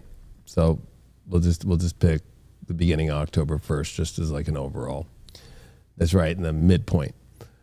The thing is what's different about now is that as Neptune's leaving Pisces, right? Okay, then where's Saturn? Because we have Saturn and Neptune together. Saturn's not with Neptune, right? So the thing that's making this going to be way different, Saturn's in Leo at that time. So Saturn's getting ready for its opposition to Neptune, okay? In those next 2 years, right? Like, and it's actually, I think, more during the Civil War, like 1861 to 62, the actual, because it has to be when Neptune's in Aries and Saturn's in Libra, so it's actually the end of the war, basically, if I'm doing it in my head. But what's interesting is Saturn and Neptune are going to meet. So there is something where there is a line now, because it's also a Pluto return in America and Capricorn. It's never happened before. So Pluto and Capricorn in the American chart is saying, okay, the line and the boundaries of the Constitution, there has to be a place where there's a boundary drawn. Where here, this is where this is allowing the boundaries to still be found. The difference with Saturn conjunct Neptune too is, nope, don't start thinking too far out now. You've gone too far. Where at this place, this is where the dreamers and the ones that are seeing spiritually, which ironically enough, the country's pretty much religious, right? Like there's not a lot of people who aren't religious. Although I did bring a book to prove that there were spiritual people around. And this was right after the Second Great Awakening. So right. There's a lot. So there's a lot, but what's interesting is that it's the Southern Confederates that put in their own journals, including Robert E. Lee, that we did cover, that they felt that they were ordained by God to give the slaves a better life by making them slaves. And that's the general consensus of the South in churches and how the people of the South believe, that God gave them the ability to be the white man that will provide them a better life and for their kids. And the Southern energy is holy. So that's where there's that Neptune going super far out in Pisces. We're lucky we have Saturn to be like, don't start getting too evangelical on me. Right? Right. And then Pluto finishing in Capricorn this year being, and reminding that there are boundaries, that there is a limit.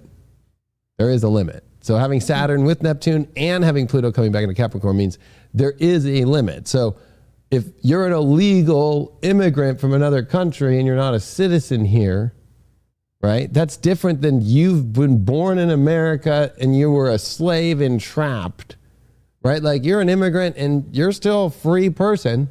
Like it's not like you're an immigrant at the moment, but that's where I think that the Trump wanting to go take anybody illegal and then throw them out of the country, that's what he's saying, right? Becomes kind of like it is taking people who are now, that's a Dred Scott kind of thing, but it's from another country. So it's technically, it's not like the new female president of Mexico next year is going to come by and go, those are my illegal immigrants.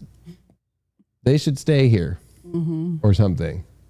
But it does put it to where is that boundary? It's going to be defined, and it's not going to be the same. And it's also going to be like, where did things go too far? Because here it's like things got too far in a spiritual idea of we're meant to have slaves. It's God's ordained it. That's the irony of the whole thing, is like, it wasn't just because of like, sure, there's money in colonialism, I guess you could say, but that's what's funny is the first people who came to America, the Mayflower and even Jamestown, all that, it wasn't about slaves. It was about just religious freedom, and they didn't have slaves, right? And there was a big 50-year treaty with the Indians to not mess with each other. It was 50 years later when everybody started coming over and the English came over and went, we're going to make this our colony. Yeah, that's interesting too that, okay, so I have two questions from that.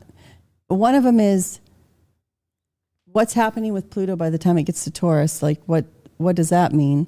But then also the other one is, why was Abraham Lincoln able to step outside of it and see this future way it needed to be? So if people are all outside the bounds, imagining all of these huge things, the thing Abraham Lincoln was arguing partly is also, Britain they're the ones that had the slaves. We're not Britain. We shouldn't have slaves, right? That's one of the things he's talking about, that it was really about differentiating yourself from his boundary, or what he was imagining was linked to the founding of the country. So he kept trying to bring it back to the Constitution or the original founding, while everybody else is way out there. And I thought the Aquarius should be the one who's out there. I was about to bring it up about him, because if we look at his chart, and this is going to actually, I think, trip people out. I'm going to take me off for just one sec so we can see the full chart here. So I'm going to put it for that same time period, and then I'm going to put it for 1861. So we'll put it, what was that last debate date? I think it was like October. Oh, it's October 15th, 1858. 1858. So I'll just put it for noon. And I don't care that it says Newport Beach, because that's just 3 p.m. over in Illinois. What blows my mind about what Lincoln is going through at that time is, one, Chiron is in Aquarius on its way towards his sun. The North Node's in Pisces. So if you think of 1858 and you think of the nodes, the node transiting into Aquarius is going to happen in 1859 and be with Chiron. They would have a conjunction through 1859 into 1860. What are we in right now? North Node Chiron. And Lincoln was the loser. Right. So if you see with the Trump situation right now, the guy who's lost the election, that people look at has been treated unfairly, that there's something about that Chiron element. It's this Chiron return too. That debate. And he has Chiron in the 12th. So he's got his moon in Capricorn on America's Pluto. Isn't that interesting? So there's a part of him going through this massive 12th house spiritual, humanistic spiritual part of it though. What's the right human moral dignity here thing to do?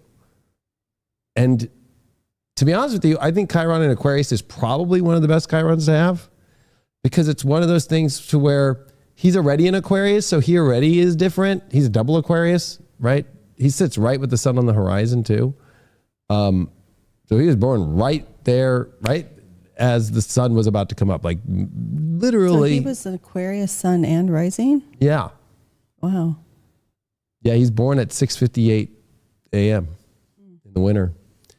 And so I think it's the Chiron aspect, but also he has Jupiter exactly at 22 degrees of Pisces, and there was Neptune right there. And Jupiter and Neptune had just met in 1856, which is when he starts his big rise, as saying, I'm going to start going and listening to you guys, the Republican ideas and party, and becoming the, right? So Neptune's on his Jupiter in Pisces, which Jupiter's the ruler of Pisces, and so is Neptune. And Neptune was just found, well, from what our history teaches, that's Galileo actually found Neptune, but Neptune was found, of course, in 1846 through 48, as it was ingressing into Pisces, ironically, and leaving Aquarius. So for him to have Neptune on his Jupiter is that, you just talked about a big vision. He saw it probably better than anybody, but came from a deep spiritual, humanistic space. Plus at that time, yeah, there was religion, but there was also, you know, stoicism going around. That's what I was trying to tell you earlier. Stoicism, right? Yeah. There's a stoic part to him in this. He's thinking with more of like a new age theology that's based in stoicism, I would say. And the other thing that's really interesting too is he's born with a north node in Scorpio at 6 degrees and a south node in Taurus, and there's Pluto dead on his south node. So it's a karmic moment spiritually in his life about being more than a message, but a vision that will transform the country. Right? Wow. Then I think of, if I just advance his chart for a sec, because it's pretty wild in my mind. Like I already, once you went there, I went, oh shit, this is gonna be crazy. So let's go to like the 1860 election energy, because to me, like right there in 1860, Chiron crosses his ascendant and conjuncts his sun. The guy's a Chiron moment, right? Like he's gonna have to deal with the hardest part of what humanity's ever done. People who want to hold on to other human beings as property and find a way to keep a country together, very Aquarian, that's gonna fracture. So it's like broken glass, and the broken glass is really sharp, and it is gonna bleed, literally. And it's desperate enough to do crazy things like double voting and kill people and do all these things, right? That it will secede. So that Chiron transit is pretty incredible to be seeing. On top of his sun and his ascendant, plus the north node's on his Chiron as he's coming into, this is like within 1 year of him being inaugurated. So if I move it to a year, right? He's inaugurated, I think, on the 14th of March. So this would be his first day in office. Chiron's on the end of being in Aquarius. What's interesting too is Neptune is about to leave. Now, for him, he already went through the conjunction with Jupiter and so forth, but there was a Mercury retrograde conjunct Neptune. So this is where honestly, there should have been some good Blue Lodge astrologers to tell the South, don't do this right now, you idiots. Mercury retrograde conjunct Neptune in Pisces, as they're all coming up with their last secessions and the states, the last cotton states. Well, they wouldn't have known as much about Neptune yet. No, and the other thing too, I want to point out that's a major transit I should have brought up, is that Saturn was in opposition to his sun all through 1860. And so he was coming into those debates already with a lot, that afterwards was a lot. So no wonder he got extremely depressed becoming the president. Right when he became president, he was extremely depressed. Is there something in that about the fact that his moon's in the 12th house? I'm always just curious about, is that his moon in Capricorn? His depression? Well, or just his, first of all, the fact that he seems to I mean, he's technically bipolar, right? So it's very much seen in the 10th house with Saturn and Neptune conjunct. So that's the other weird part is like Saturn opposing Neptune is during his presidency, and he was born with Saturn and Neptune conjunct in the 10th. Right? So instead of it being this kind of like, hey, I'm spiritual, but I also know where the lines are not too crazy. So his beliefs and convictions are strong, and his will to do things, especially and structure things, but be open-minded. Like to me, I have to kind of go to his reconstruction, the end of the war, of being like, no, let them keep their guns. They are American citizens. We're not changing anything. It's going back to the way it was. Just no more slaves. That's it. It's super open-minded to restructuring. He even called it reconstruction. That's very Saturn, Neptune in the 10th of Sag. Open enough to be inclusive still and reconstruct without destruction. Right. Right? But it's weird because he's going to achieve whether he likes it or not. That's why he became a lawyer. The depression for him is dealing with the Chiron issues that he has in the 12th with the moon, right? That nobody that feels like he's supported emotionally around his life anywhere. He only gets it from spiritual places or, helping other people, but his wife's not even there to warm him to bed per se. Right? So the bipolar too, with the North Node in Scorpio and Pluto being on his nodes and Pluto coming in to square his Chiron and square all of his stuff. That's why, he did pass away. He got assassinated, right? And that he gets assassinated as Saturn's finishing his 8th house. Wow. Right?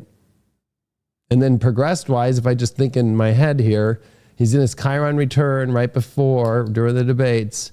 So, he becomes president in his early 50s.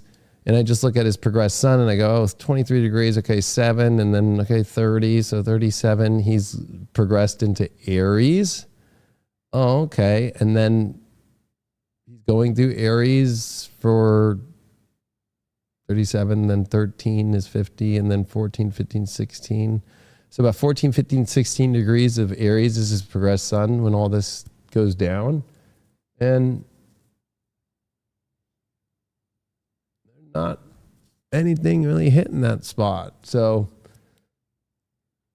that's not a bad place, but it also is him coming into the full moon, progressed full moon, probably around his chart. That's the other thing is he's born on a balsamic moon. So these souls that have those balsamic moons, there's always some, unless they take a spiritual path, but there's something about the life, like having to finish things that got left undone. Or, because it's a closing cycle. So his life is about closing something. And so for him, I think it was like transpersonal. A lot of the stuff that he was a conduit of a transpersonal soul. Like he was somebody who just like had the karma here to do what was done. And when it got finished, it immediately took him out. He has North Node Uranus as well. That I think is his biggest problem in his chart is that he wasn't, well, maybe, I always look at Uranus as a little too edgy sometimes. Maybe, he is a rebel. He is a rebellion by speaking a deep truth that nobody needed to do. And that's what I think is why when he finally ratcheted up in 1860 to really be a Republican and say, we're going to do this no matter what and get that stage, that's what activated. Plus Pluto was in opposition to his Uranus too. So that was the big question. Like, are you going to do that or not? But that also is Pluto coming into opposition to Uranus. That means that, we saw earlier the picture of him with his hand in his pocket. He was obviously a Mason. So that also means that the other side, the red Masons, were demanding a change that he would have. So he had to probably make promises that he had to do for groups of people, because Uranus, and whenever Pluto's in opposite to any planet, it deals with some sort of outside force that's trying to take you out. But with Uranus there, it's some sort of outside force that's trying to also influence you as a group or an organization, especially in Scorpio there. That's interesting because did you see the film Lincoln? Yeah. I base all my knowledge of Lincoln on the film. No, but it really depicted him negotiating with so many different types of different groups of people, different interest groups, right? And that's good for that North Node Uranus conjunction. Although it's definitely, I think his, what I mean as an astrologer reading him as a soul is like where he didn't fully embody it, because there is a part of Scorpio where it has to be fully embodied, is that he kept too classical. He kept too,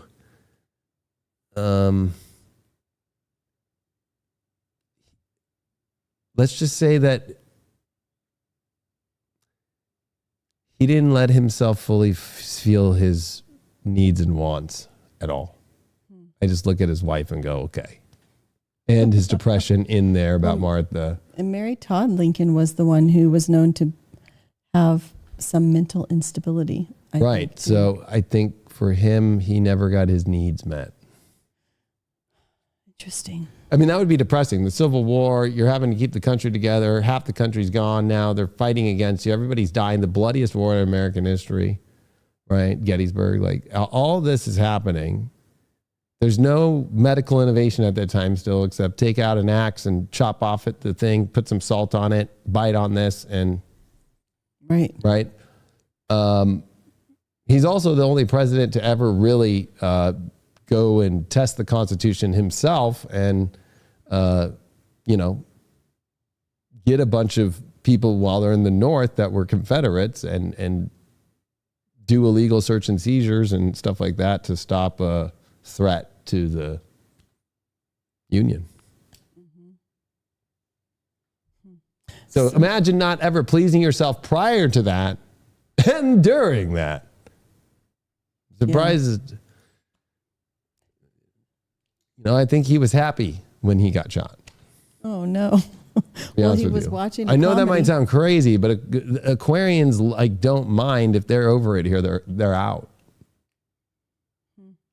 They'll just say, bye, I'm out. I'm done. That's how they leave. Yeah. They don't leave saying goodbye. That's interesting. Even in death. I know that because my double Aquarius father I was talking to him that night. I could talk to him for an hour, and then in the morning he's dead. Just like, bye-bye. You know what Plus, I mean? you already thought, I don't know if you want to go back to your camera or anything. Oh, we have the... but his chart's so crazy to me that it's so activated. Yeah. Right? It's pretty gnarly. I was just going to say that, I don't even remember what I was going to say about your dad. Just that, he had also you already thought he made an exit, right? He'd already had a heart attack, and everybody had the party of his survival party, right? Yeah, we did a survival party right before. Mm-hmm. It was like... So it was really unexpected. 2 weeks before. The last time I physically got to see him. Yeah. But that's how Aquarians leave. But looking at him, it's weird that he is the kind of radical thing that comes in. But we have to remember it is Uranus and Gemini, and it's America's Uranus return. Oh, okay. Right. So because that's what I was going to ask you too, is if you look at the United States chart at that time, what is the Civil War doing for the United States development? Right. So I was wondering, I asked about Pluto. So what does it mean when Pluto gets over to Taurus and almost squares the...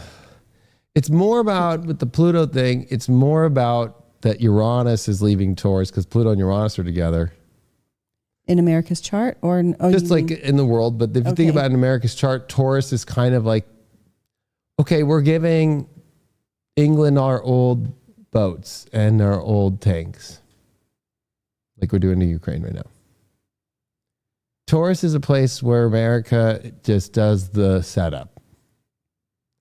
Gemini is where it goes crazy. It goes off. But the idea that in America, it's finishing a Pluto return and then coming into a Uranus return, that's never been seen before to happen.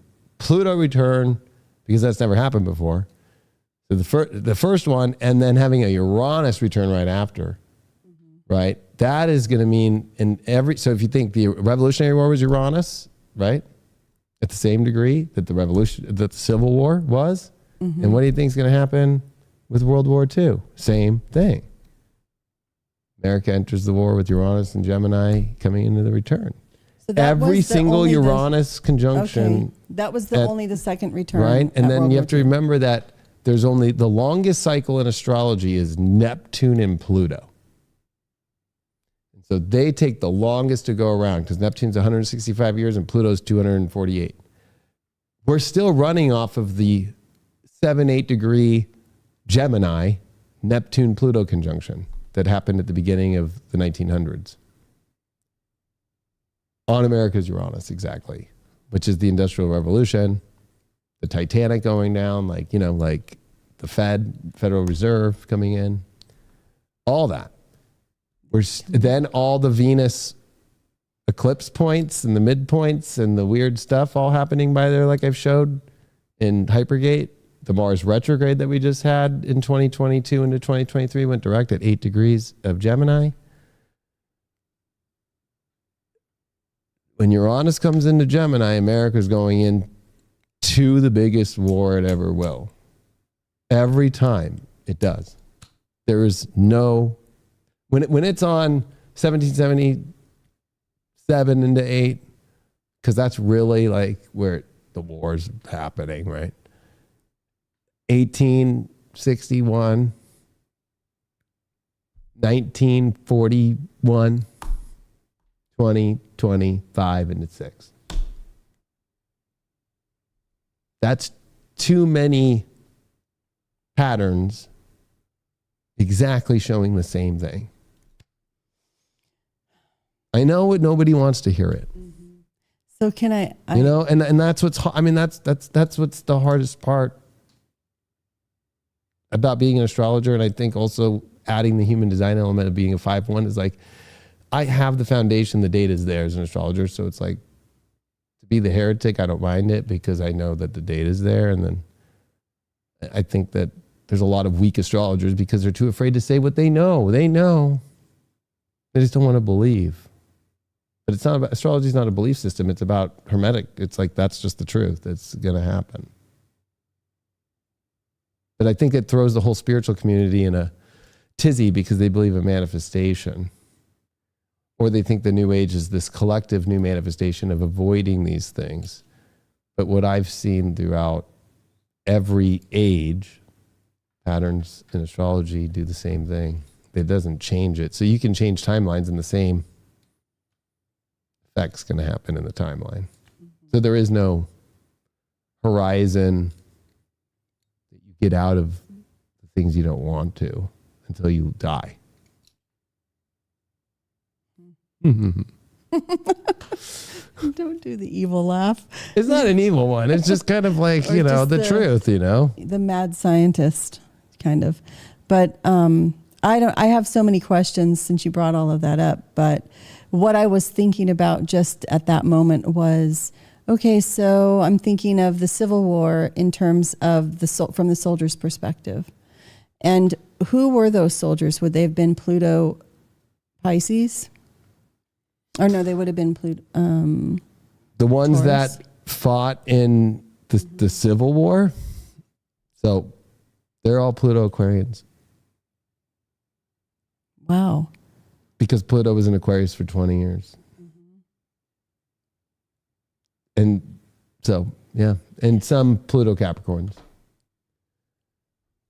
So, Interesting. all the Pluto Librans are dead. All, you know what I mean? Like, all the founding fathers, which are all the Plutos of today, except for the Pluto Sages, which are alive, right, at that time, but they're the elderly ones. But they're the ones in the blue lodges. Which ones are there? The surviving Pluto Sages are in the blue and the red lodges. Yeah, but if they Right, made it, because they also fought in the Revolutionary War. But that's what's crazy is that the Pluto Aquarius generation has to go disrupt, but it also it's forced into a collective groupthink sense place that is materialized with Pluto and Taurus. Like, that's what's very difficult, right? So like Pluto Libras, like you and I, right?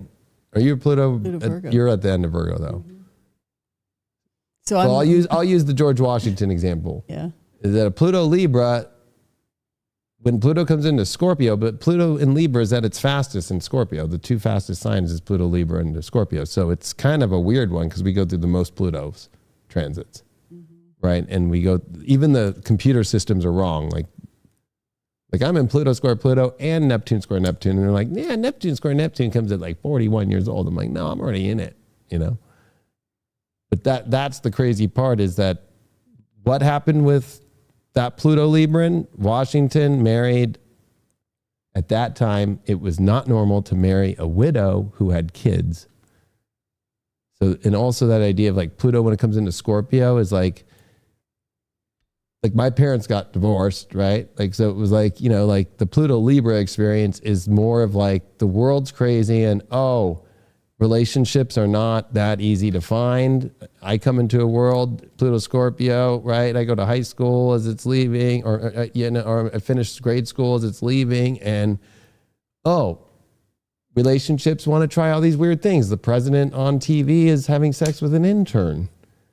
Relationships are not stable anywhere on the planet. Everybody's on a dating app. Or like my grandfather used to go in the newspaper. He's married five times. He used to put an ad in the newspaper, you know?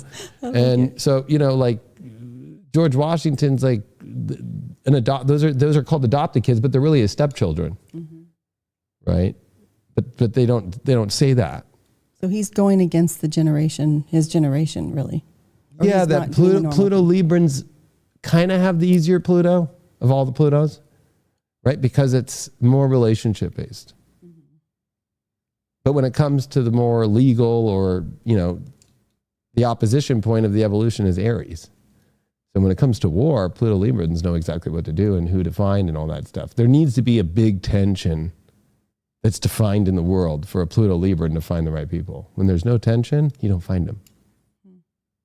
So that's kind of the benefit of Pluto Libra. Whereas opposite, like Pluto, like let's say Aquarius, for example, is I'm going to innovate the whole world. No, other groups are going to determine what you do. Same thing with Pluto Sag, right? Like, no, you believe that there's all these things you can be. There's going to be a belief system and other people's beliefs. Pluto's always about other people that you're going to have to follow. Fuck. Interesting.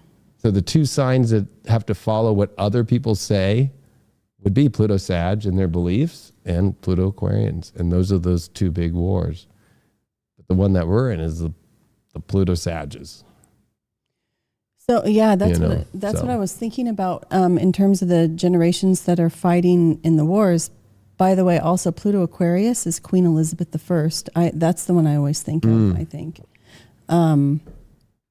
But how about the people that fought in World War I? Is that's Pluto Gemini? Or? That's the Pluto, yeah, that's like Hitler, right? Like Pluto, well, Pluto Gemini is Uranus crossed as Pluto. Or no, oh yeah, okay. So yeah, it's the Pluto Gemini and getting called at a moment's notice. Wow. 16 million soldiers from America went into World War II. That's Pluto. Who would they be? The Geminis? The Pluto Geminis. And Pluto, would it be Pluto Cancer? Well, no, because if they were really young, yes. But that's Pluto popping back up in 1930. It comes into Cancer, right? In the opposite place of where it goes south in declination from a solar system perspective, Pluto goes south. It's not above the ecliptic of the solar system, right? So now it's down.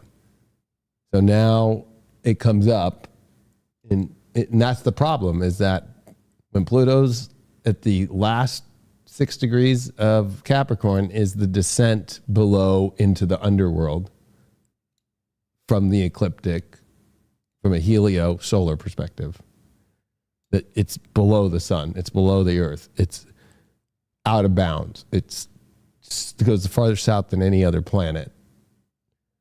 when it comes up in 1930 is how we find it, right? Because they're only looking that way, right? They didn't have satellites back then in space going, oh, I can look at this angle down here and I can look up there, right? I can't look at it's not like they're looking at the zenith point from a different position or something, like they're only based off where the Earth is.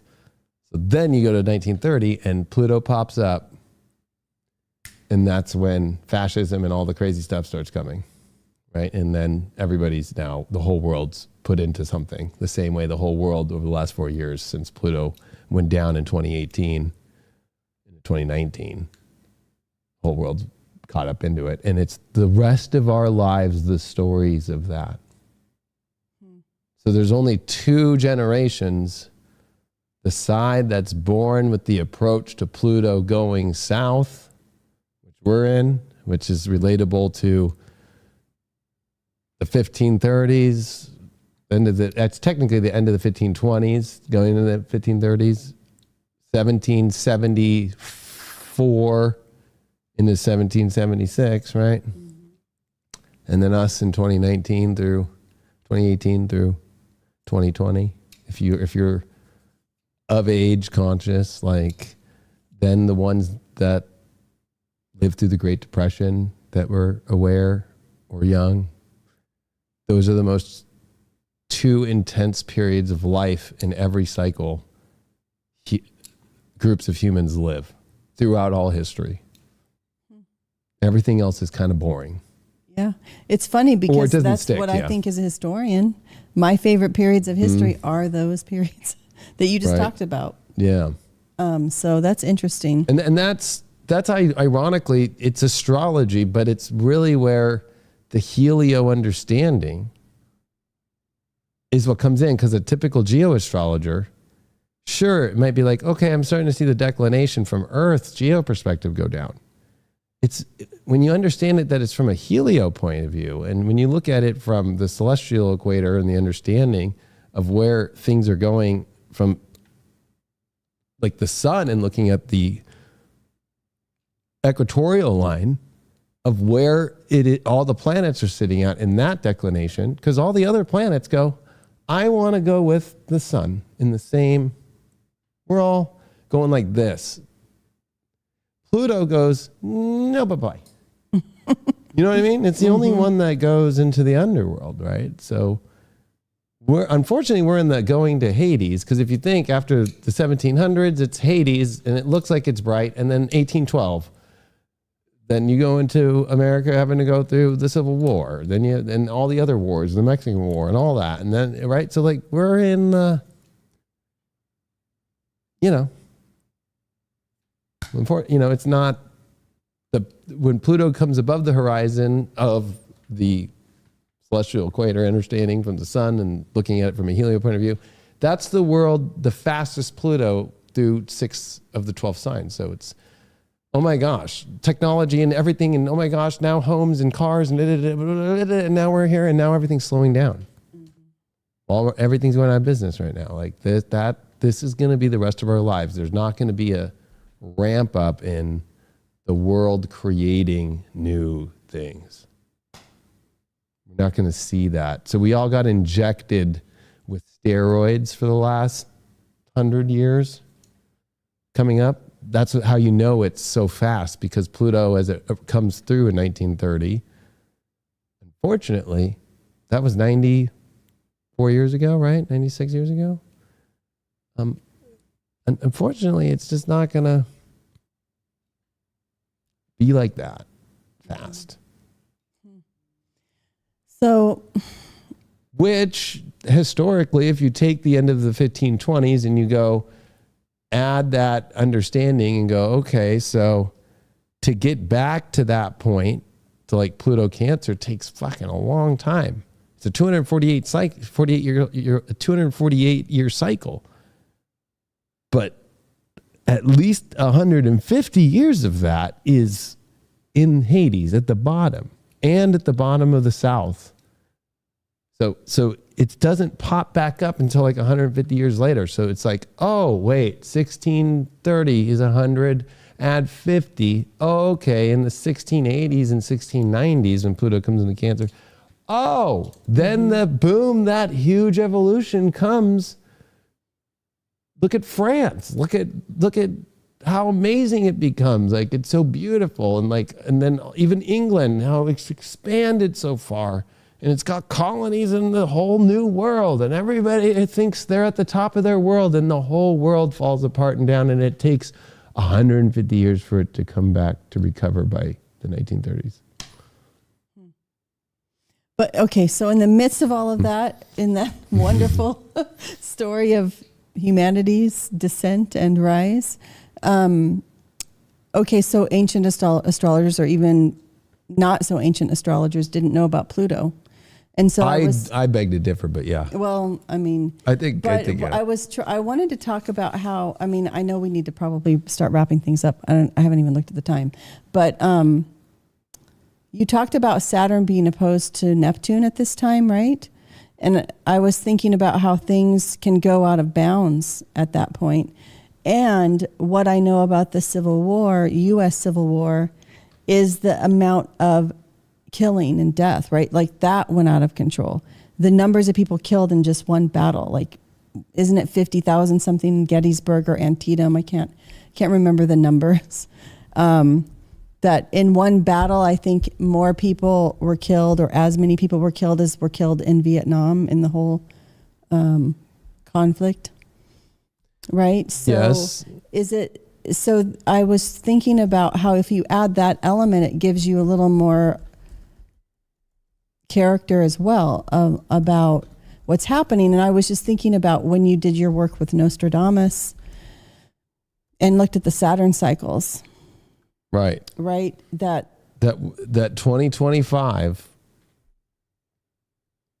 comes into what I had to decipher this with the class, but like, it's a 7 cycle Saturn. So Saturn's on a 29.5 year cycle. So 7 of those, you start a new cycle. But within that, in understanding Pythagorean's math, but also his quaternary that John Dee teaches, right? Mm-hmm. If you understand, there's levels. So the first 3 levels in Pythagoras, he shows 1, 2, 3, 4, and then the trans numbers 1 through 2 equals 3 that he puts there. But what's happening is it starts at 5 because the bottom of the half circle is 5. When you fold a half circle on a circle, you get 10, right? So it's perfect math. What's weird though is when you look at the levels, it starts at 5. It goes to 10, then it goes to 15. So that's where you get 30.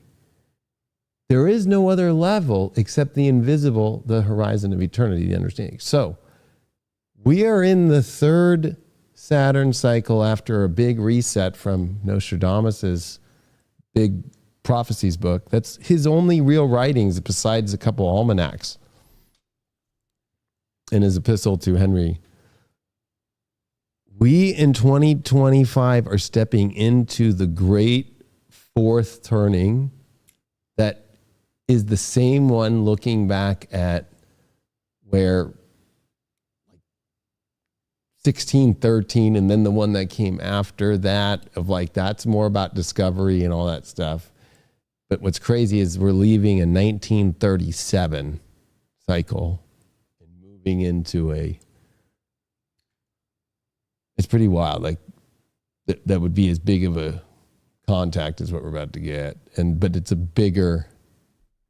it's where history writes itself the strongest. And I had to go backwards and forwards. The other thing is Nostradamus gets very clear about how there's basically that humanity has plus or minus, but mainly plus, like this 3,000 plus year cycle of the humanity that we know. And it's not the same time system that people think, like, we're in 2024.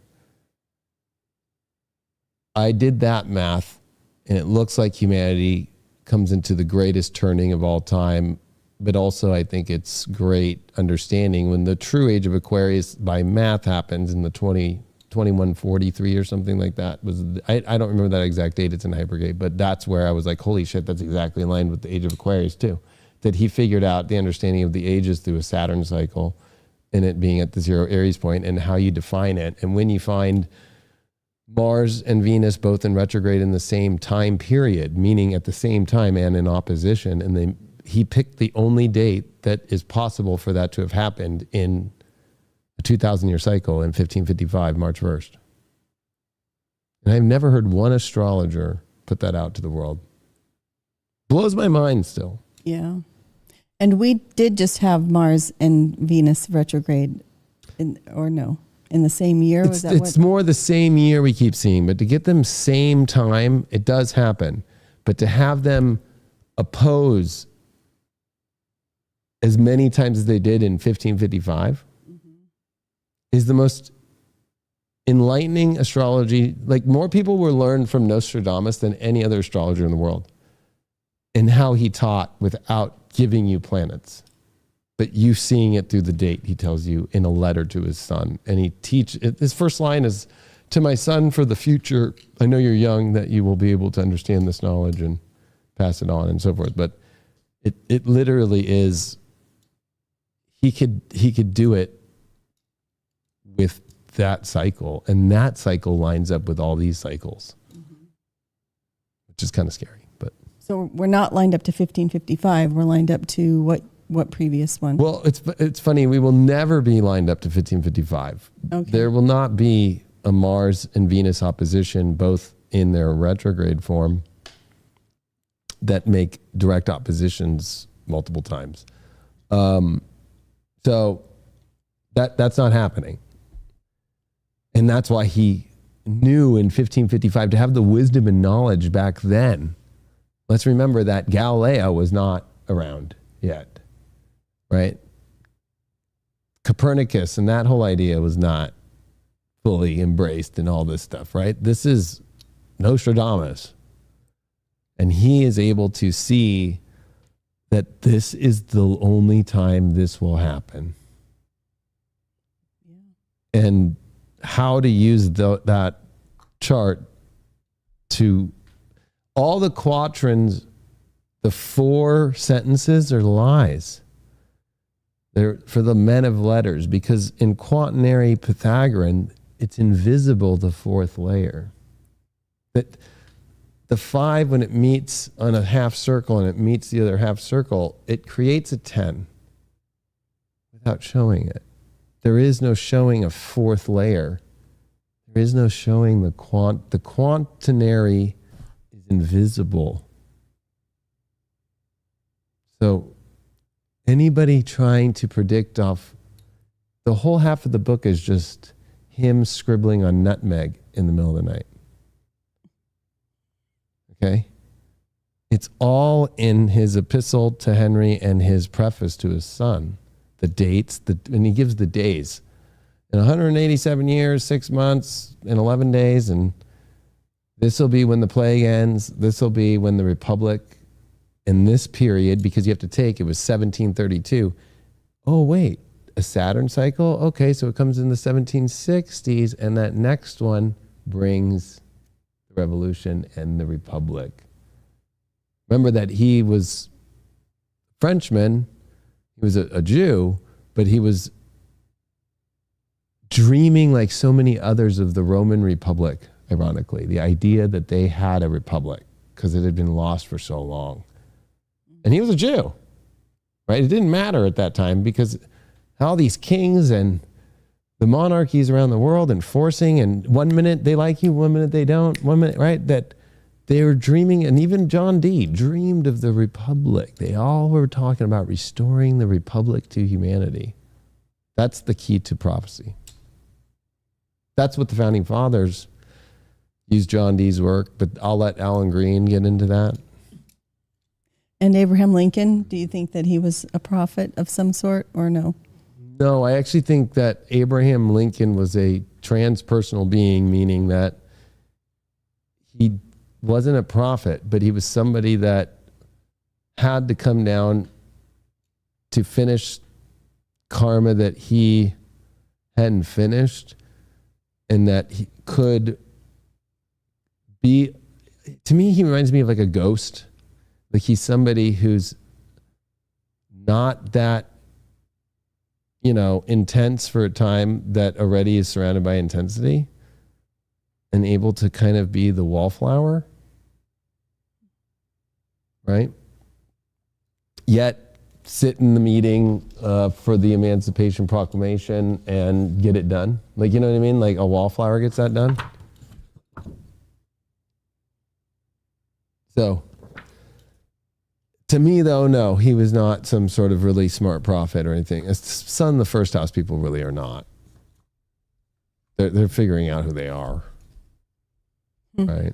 So, like, it's Chiron and Moon in the 12th, but that's not enough to sustain because the tides of the Moon and the way the Moon is erratic. Actually, it's not stable, and Chiron would make it like he had his big insights, transit-wise, progressed-wise, and then karmically got out the second it was done.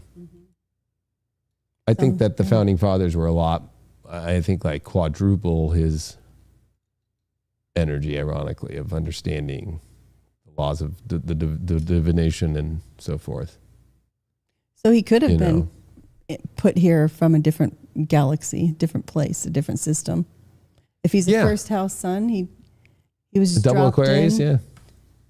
Well, I think what's hard for Tim though is that South Node in Taurus. Like, yeah, I think like it was like, and I know he might seem alien, but it feels like he's somebody who was probably part of some sort of tyrannical past life where he couldn't do that again. Chiron in the 12th, he definitely didn't do humanity good in past life. Moon in Capricorn in the 12th. Definitely some deep karmic issues with dealing with laws. That's why he becomes a lawyer. And then South Node in Taurus, like he had it, he materialized it. In Scorpio, it's not about what he holds on to here. That's why he was a simple man. And he only gets it by the people he merges with Uranus there too. So he feels like he was part of a tyrant government against the people in some past life that he had to fix. So he could have been I don't even know, but I could find out if I'd spend enough time on his chart. I could go, I think he's Saladin or somebody. How interesting. But I think that the main message, though, is it's not crazy. There's been enough evidence now, for me at least, to go in 2020 when the same alignments of the 1854 Bleeding Kansas started of election fraud and this whole like not going with the way that the legislatures are working, and now the funding of blue lodges to these people to cross over the border and double vote. And when I see the videos of just these people coming in with bags of votes, and there's more people who voted than there actually are people in Georgia, or, the list goes on and on and on and on. It's like, no, that happened, whether people want to deny it or not. And that was why I said, I don't believe anybody's going to win this election because it's not a true election. But then if you look at the funding of like how they really try to propagate the same way in those times, Neptune and Pisces becomes propaganda at its highest. It rules media. So the newspapers are no longer middle ground even then. And it loses it through pictures and like, let's throw a slave down his throat. Like, to me, that's like, fuck. Like, if you were to try and do that today, I don't care what side of the fence you're on, you'd be like, that's fucked up. So, we live in a world of people that are really sensitive. Because that was, and then you went and fought in a war where there was no, they didn't even have salt at every place. Salt's a good thing to have back then. It's not an easy resource to get. So no, you just bite on this and let's hope you don't get gangrene. Even though you have gangrene. Let's hope that this cuts it away and,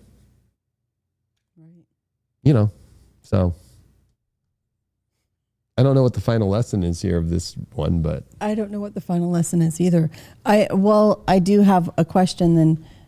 Who do you see anyone in our world today who is like the Abraham Lincoln, who's going to see a different way or to see past what's happening now? well, it's going to be whoever is a candidate that looks like they're being wounded the most, right? Because of the North Node Chiron conjunction.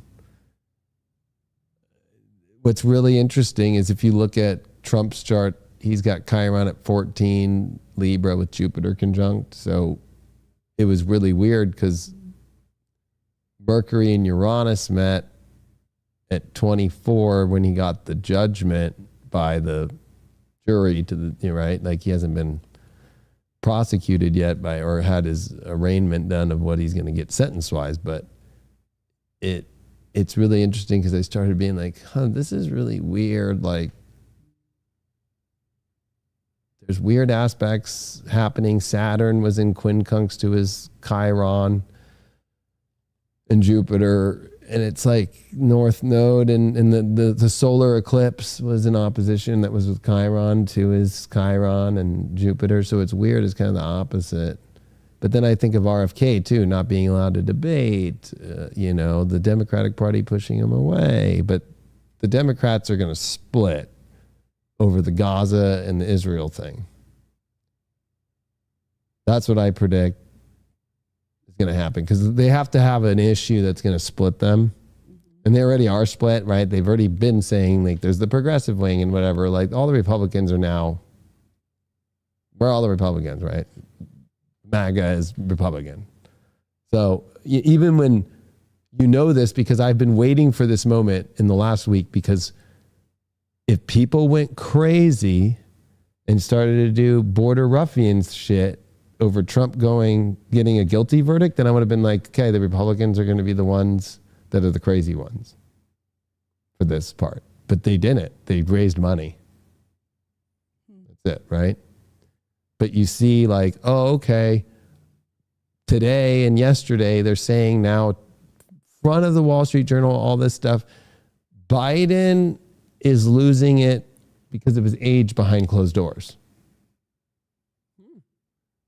Or the Hunter Biden laptop is now official, and all the CIA directors and the 51 top people in the intelligence community that told us during the election that it's fake, and during the debate, ironically bringing up a debate, where Trump's bringing up the laptop and Biden's like, it doesn't exist. It's Russian disinformation. All of the people that are in the CIA and all the heads have all signed a paper. And they brought that at the debate. I don't know if you remember that. Yeah. They did that for the debate. Mm-hmm. That's election interference. Right? So the fact that the Democrats are doing it again, and it's like one of those things where it's like, I don't want to it's not that I'm picking on Democrats. It's like the Democratic Party they've never left it. It's the first party that broke off from the Republican Democratic Party that Jefferson started, right? Or became part of. It was an idea. But the Democrat Party is the first one that broke off. So the Republican name left and came back through Lincoln because it went to Whig Party. Mm-hmm. The Federalists moved into the Democratic Party and wing.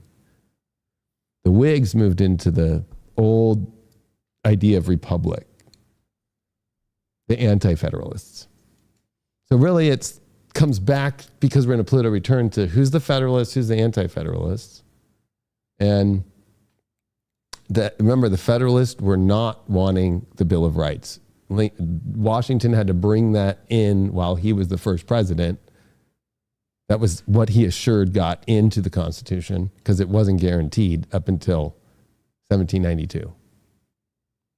So, and it was the anti-federalists that fought for that, which I know we got to go, but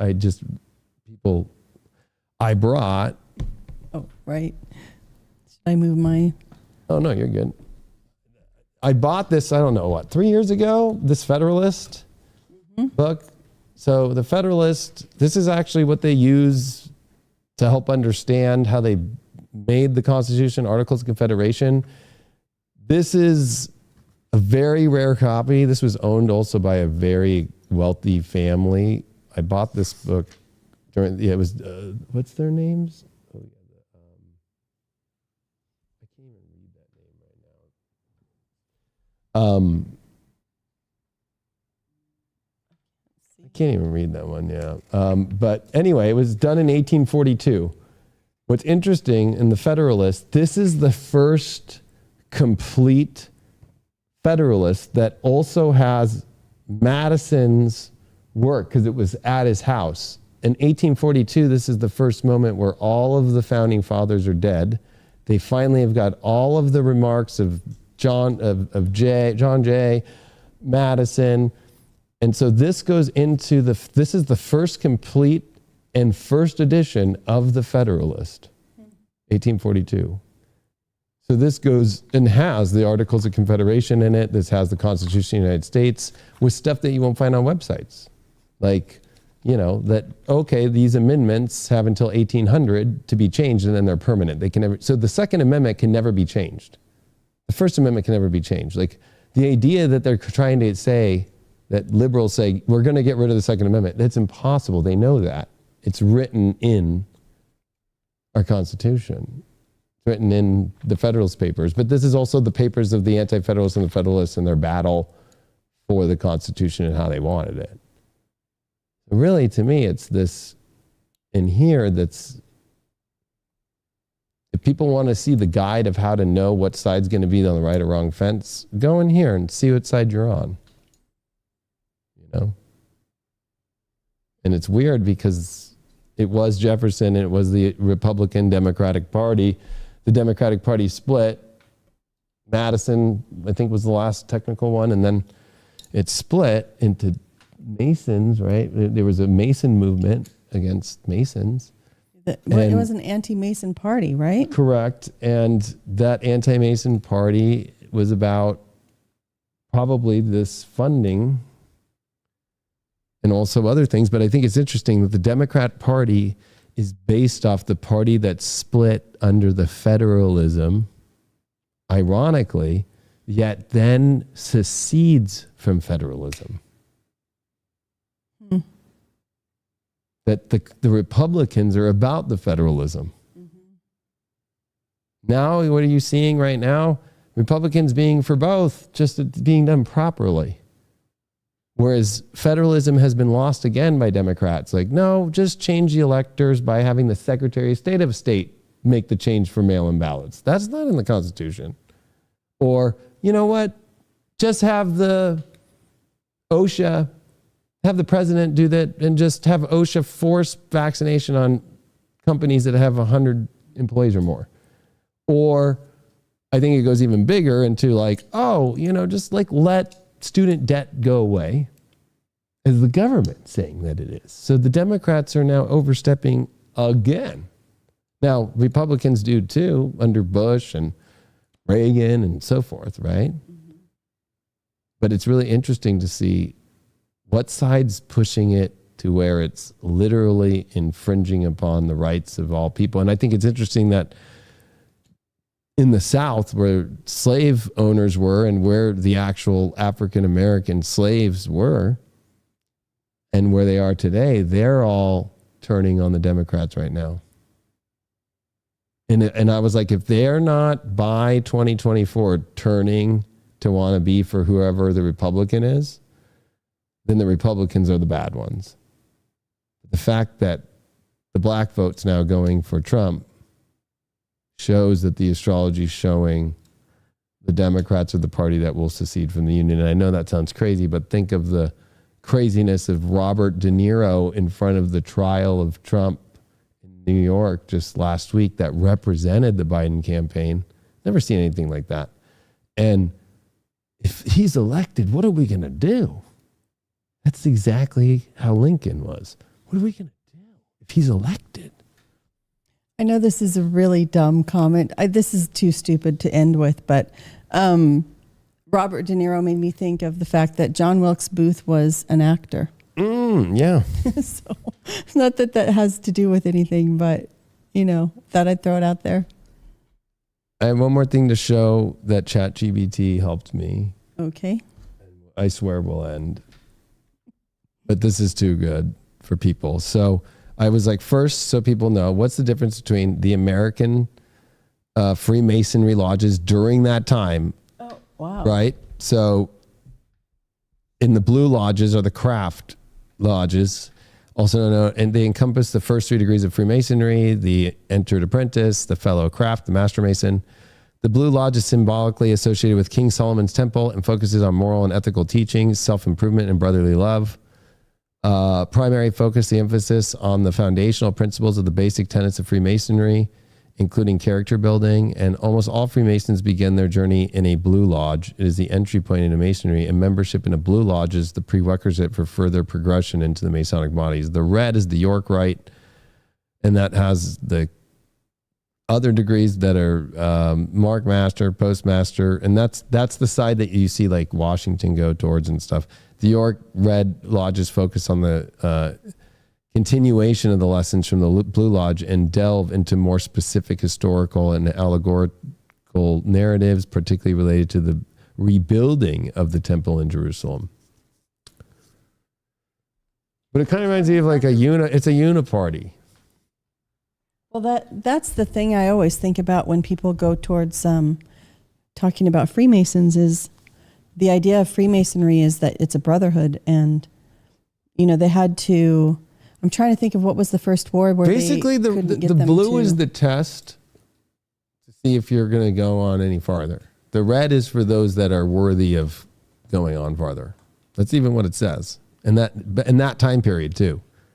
That the blue lodges they were everywhere, and they were the entry level place to see, and the red lodges were the ones that took on the people who wanted to go deeper in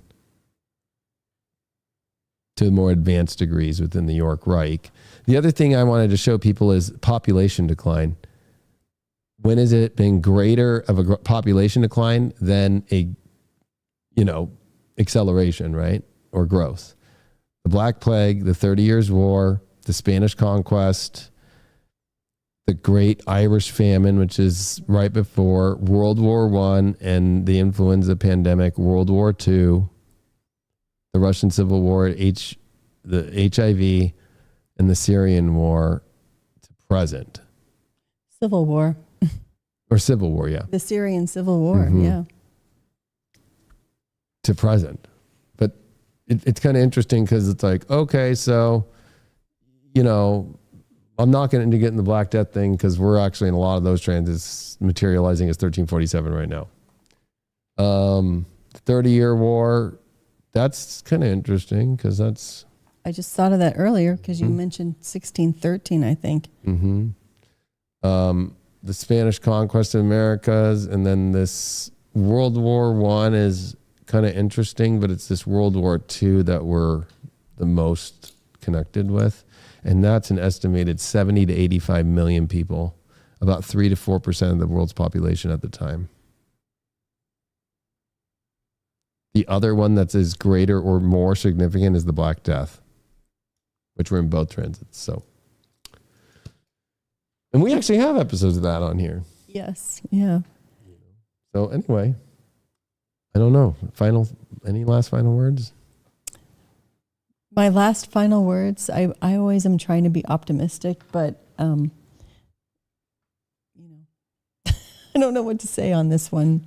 I think the optimism is about being on the right side of, I know that people don't want to choose a side, but it's like, well, if you were in the late 1850s, coming in the 1860s, and you were in the South, and the way I look at it is like, no, I can't be around that person because they didn't take the forced vaccination. Right? Or I think it's kind of sad because like this immigration thing is being used like, well, they're going to do the jobs nobody wants to do. To me, they're the new slaves and the Democrats are bringing them in. Right? Who's going to build all the AI robots and yada yada. Well, when you think about these times, it's a lot about movement of people. I mean, that's in Yes. the 1840s and 50s as well. Just when you think about Irish and German immigration, also around that time, it had really increased into the United States then too. So I don't know what the point of that is, but I feel like when people are moving and resettling into new areas and they're not as familiar with the laws, I guess that was what was happening in the Civil War as well. It's sort of like it threatens people to think, hey, my way of life might be disappearing, so let's double down on whatever our current beliefs are, right? So what you saw was all of these political cartoons getting extreme and newspapers becoming extreme in the way that they present one side or the other, right? Because that one, the Liberator magazine that I showed as well, it showed it like just because we think, oh, that was the winning side, at the time that seemed just as radical as the other one, right? And the other one seemed more normal to people though. The probably the one from the South, if you were a Southerner, it would be more normal. But I'm just saying that I think it's the same tactics we see in these times. And I always feel like I always come back to, as a historian, you know, why I'm interested in looking at the astrology and the patterns is that you can see where are the ways that we could pull ourselves back, or what are the same things that might be happening. There could be a really small group of people with a lot of money who are really invested in pushing these things, and we don't see them, right? Yeah. We don't see the Blue Lodge people who are funding all of that, right? And I mean, some people do say they see them, right? But we need to sort of look at this historical moment and think, step back, be hermetic. This is what the astrology helps you do. And to try not to allow yourself to be pulled into it so crazily, which maybe with the Saturn-Neptune thing, that's what I keep going back to what you said. Maybe people won't go so as extreme. In Babylon, it got pretty gnarly. I don't know. So I'm just saying that. And they saw some creepy, weird figures that I would never want to see in this reality. Who saw creepy, weird figures? Yeah, from just like the artwork and the it's not really artwork, but all the remnants that were left behind. And you need to look at that. I did in Hypergate, and it was like, I don't want to go there. No, it feels like Black Mirror or something. I think the last thing that would make sense of what you just said is like, we have to remember in the 1860 election, it was this idea of the two extremists, right? Abraham Lincoln's an extremist. Mm-hmm. Stephen Douglas is an extremist, and he's running as the Democrat. Look at that. But he's running as the Northern Democrat that we know of today. It's Breckinridge who's running as the Southern Democrat, who, ironically enough, gets a huge part of the electoral vote. So Stephen Douglas is the big loser. Right. But then it's John Bell and the Constitutional Union, which are the people who are like RFK. I want to be in the middle, and I just don't want to take the side of one side. That side loses. Neptune and Pisces coming into Aries, you can't sit in the middle. You choose God or not. That's a good way to put it.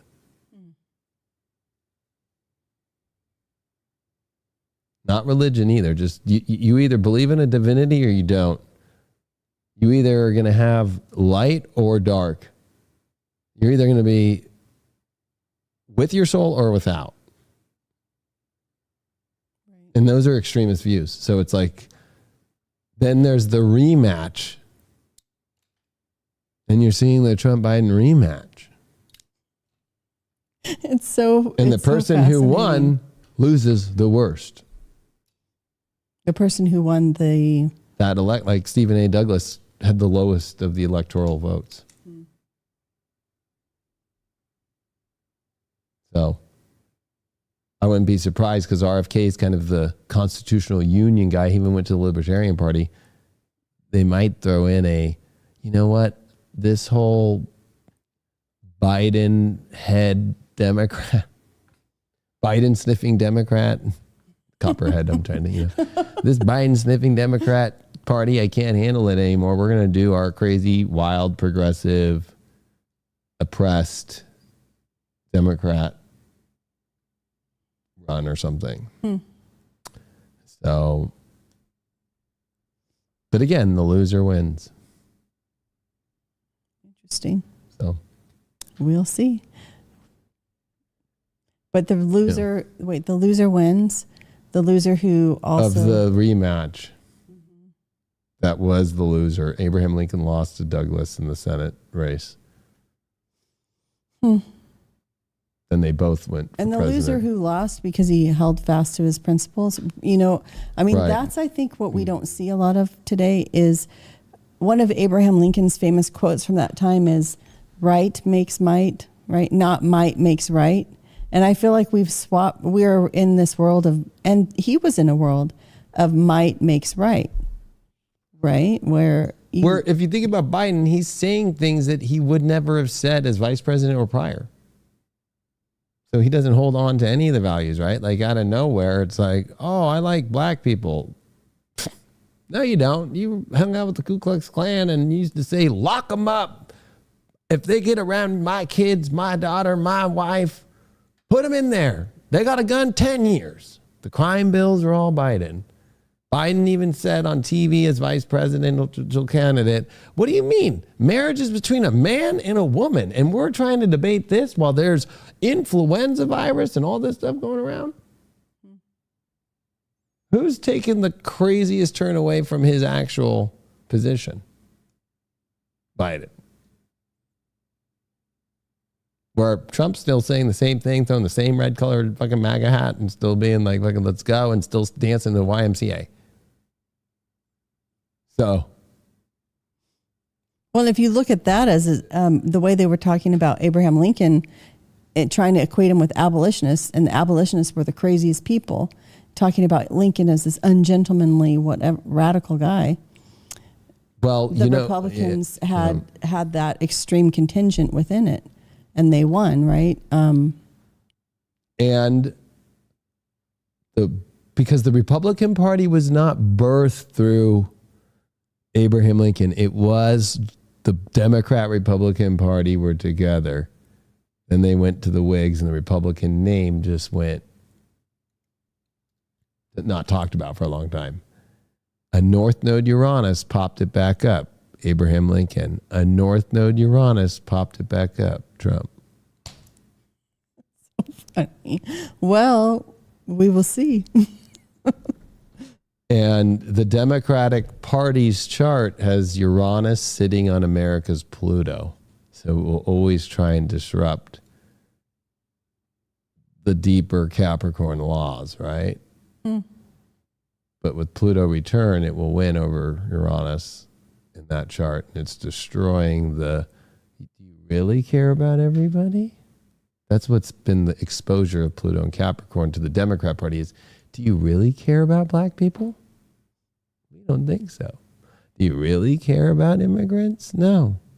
Do you really care? You only really care about the people that are having sex in the fucking corridors of the fucking, well, it's technically the basements in Congress and those crazy people that work, that are the aides, that are having sex parties and weird stuff like that. I know you probably don't know about all that, but... No, I was just like, what's going on? I mean, I could believe it, but... I mean, that's where a lot of James O'Keefe is exposed, right? That there's just this huge sex cult happening of the aides. They go into if they work for a senator, they work for a congressman, like they just go down into the basement at the Capitol building where it's storage and they have sex down there and they take videos, and those videos came out like 2 months ago. I missed that. All right, and that's all Democrats. Okay, so you care more about those people than the people you say you care about. Because that's the whole thing is the Democratic platform that, oh, we care about people in Kansas. We're going to kill you unless you make us let us be a slave state. We're willing to make sure you never work again or make sure that you don't have a life again if you're not vaccinated. Like those are the kind of things I look at in this transit. Like that's the Neptunian You got to have compassion, but there's with Saturn there, he's not going to allow like false compassion when it comes into Aries and go to war over it. There's a war, so. Anyway, it was a great episode. That's a happy one. Yeah. Much love. We'll see you on the next one. History in the Stars. Please share. Please join High Vibe for all the cool content. This is the only show that we put out for High Vibe. We have so many other shows. So many other amazing people that are High Vibe people and talent. So much love to you all. Thanks so much. Bye-bye. Bye. Beat monster. Attention, please.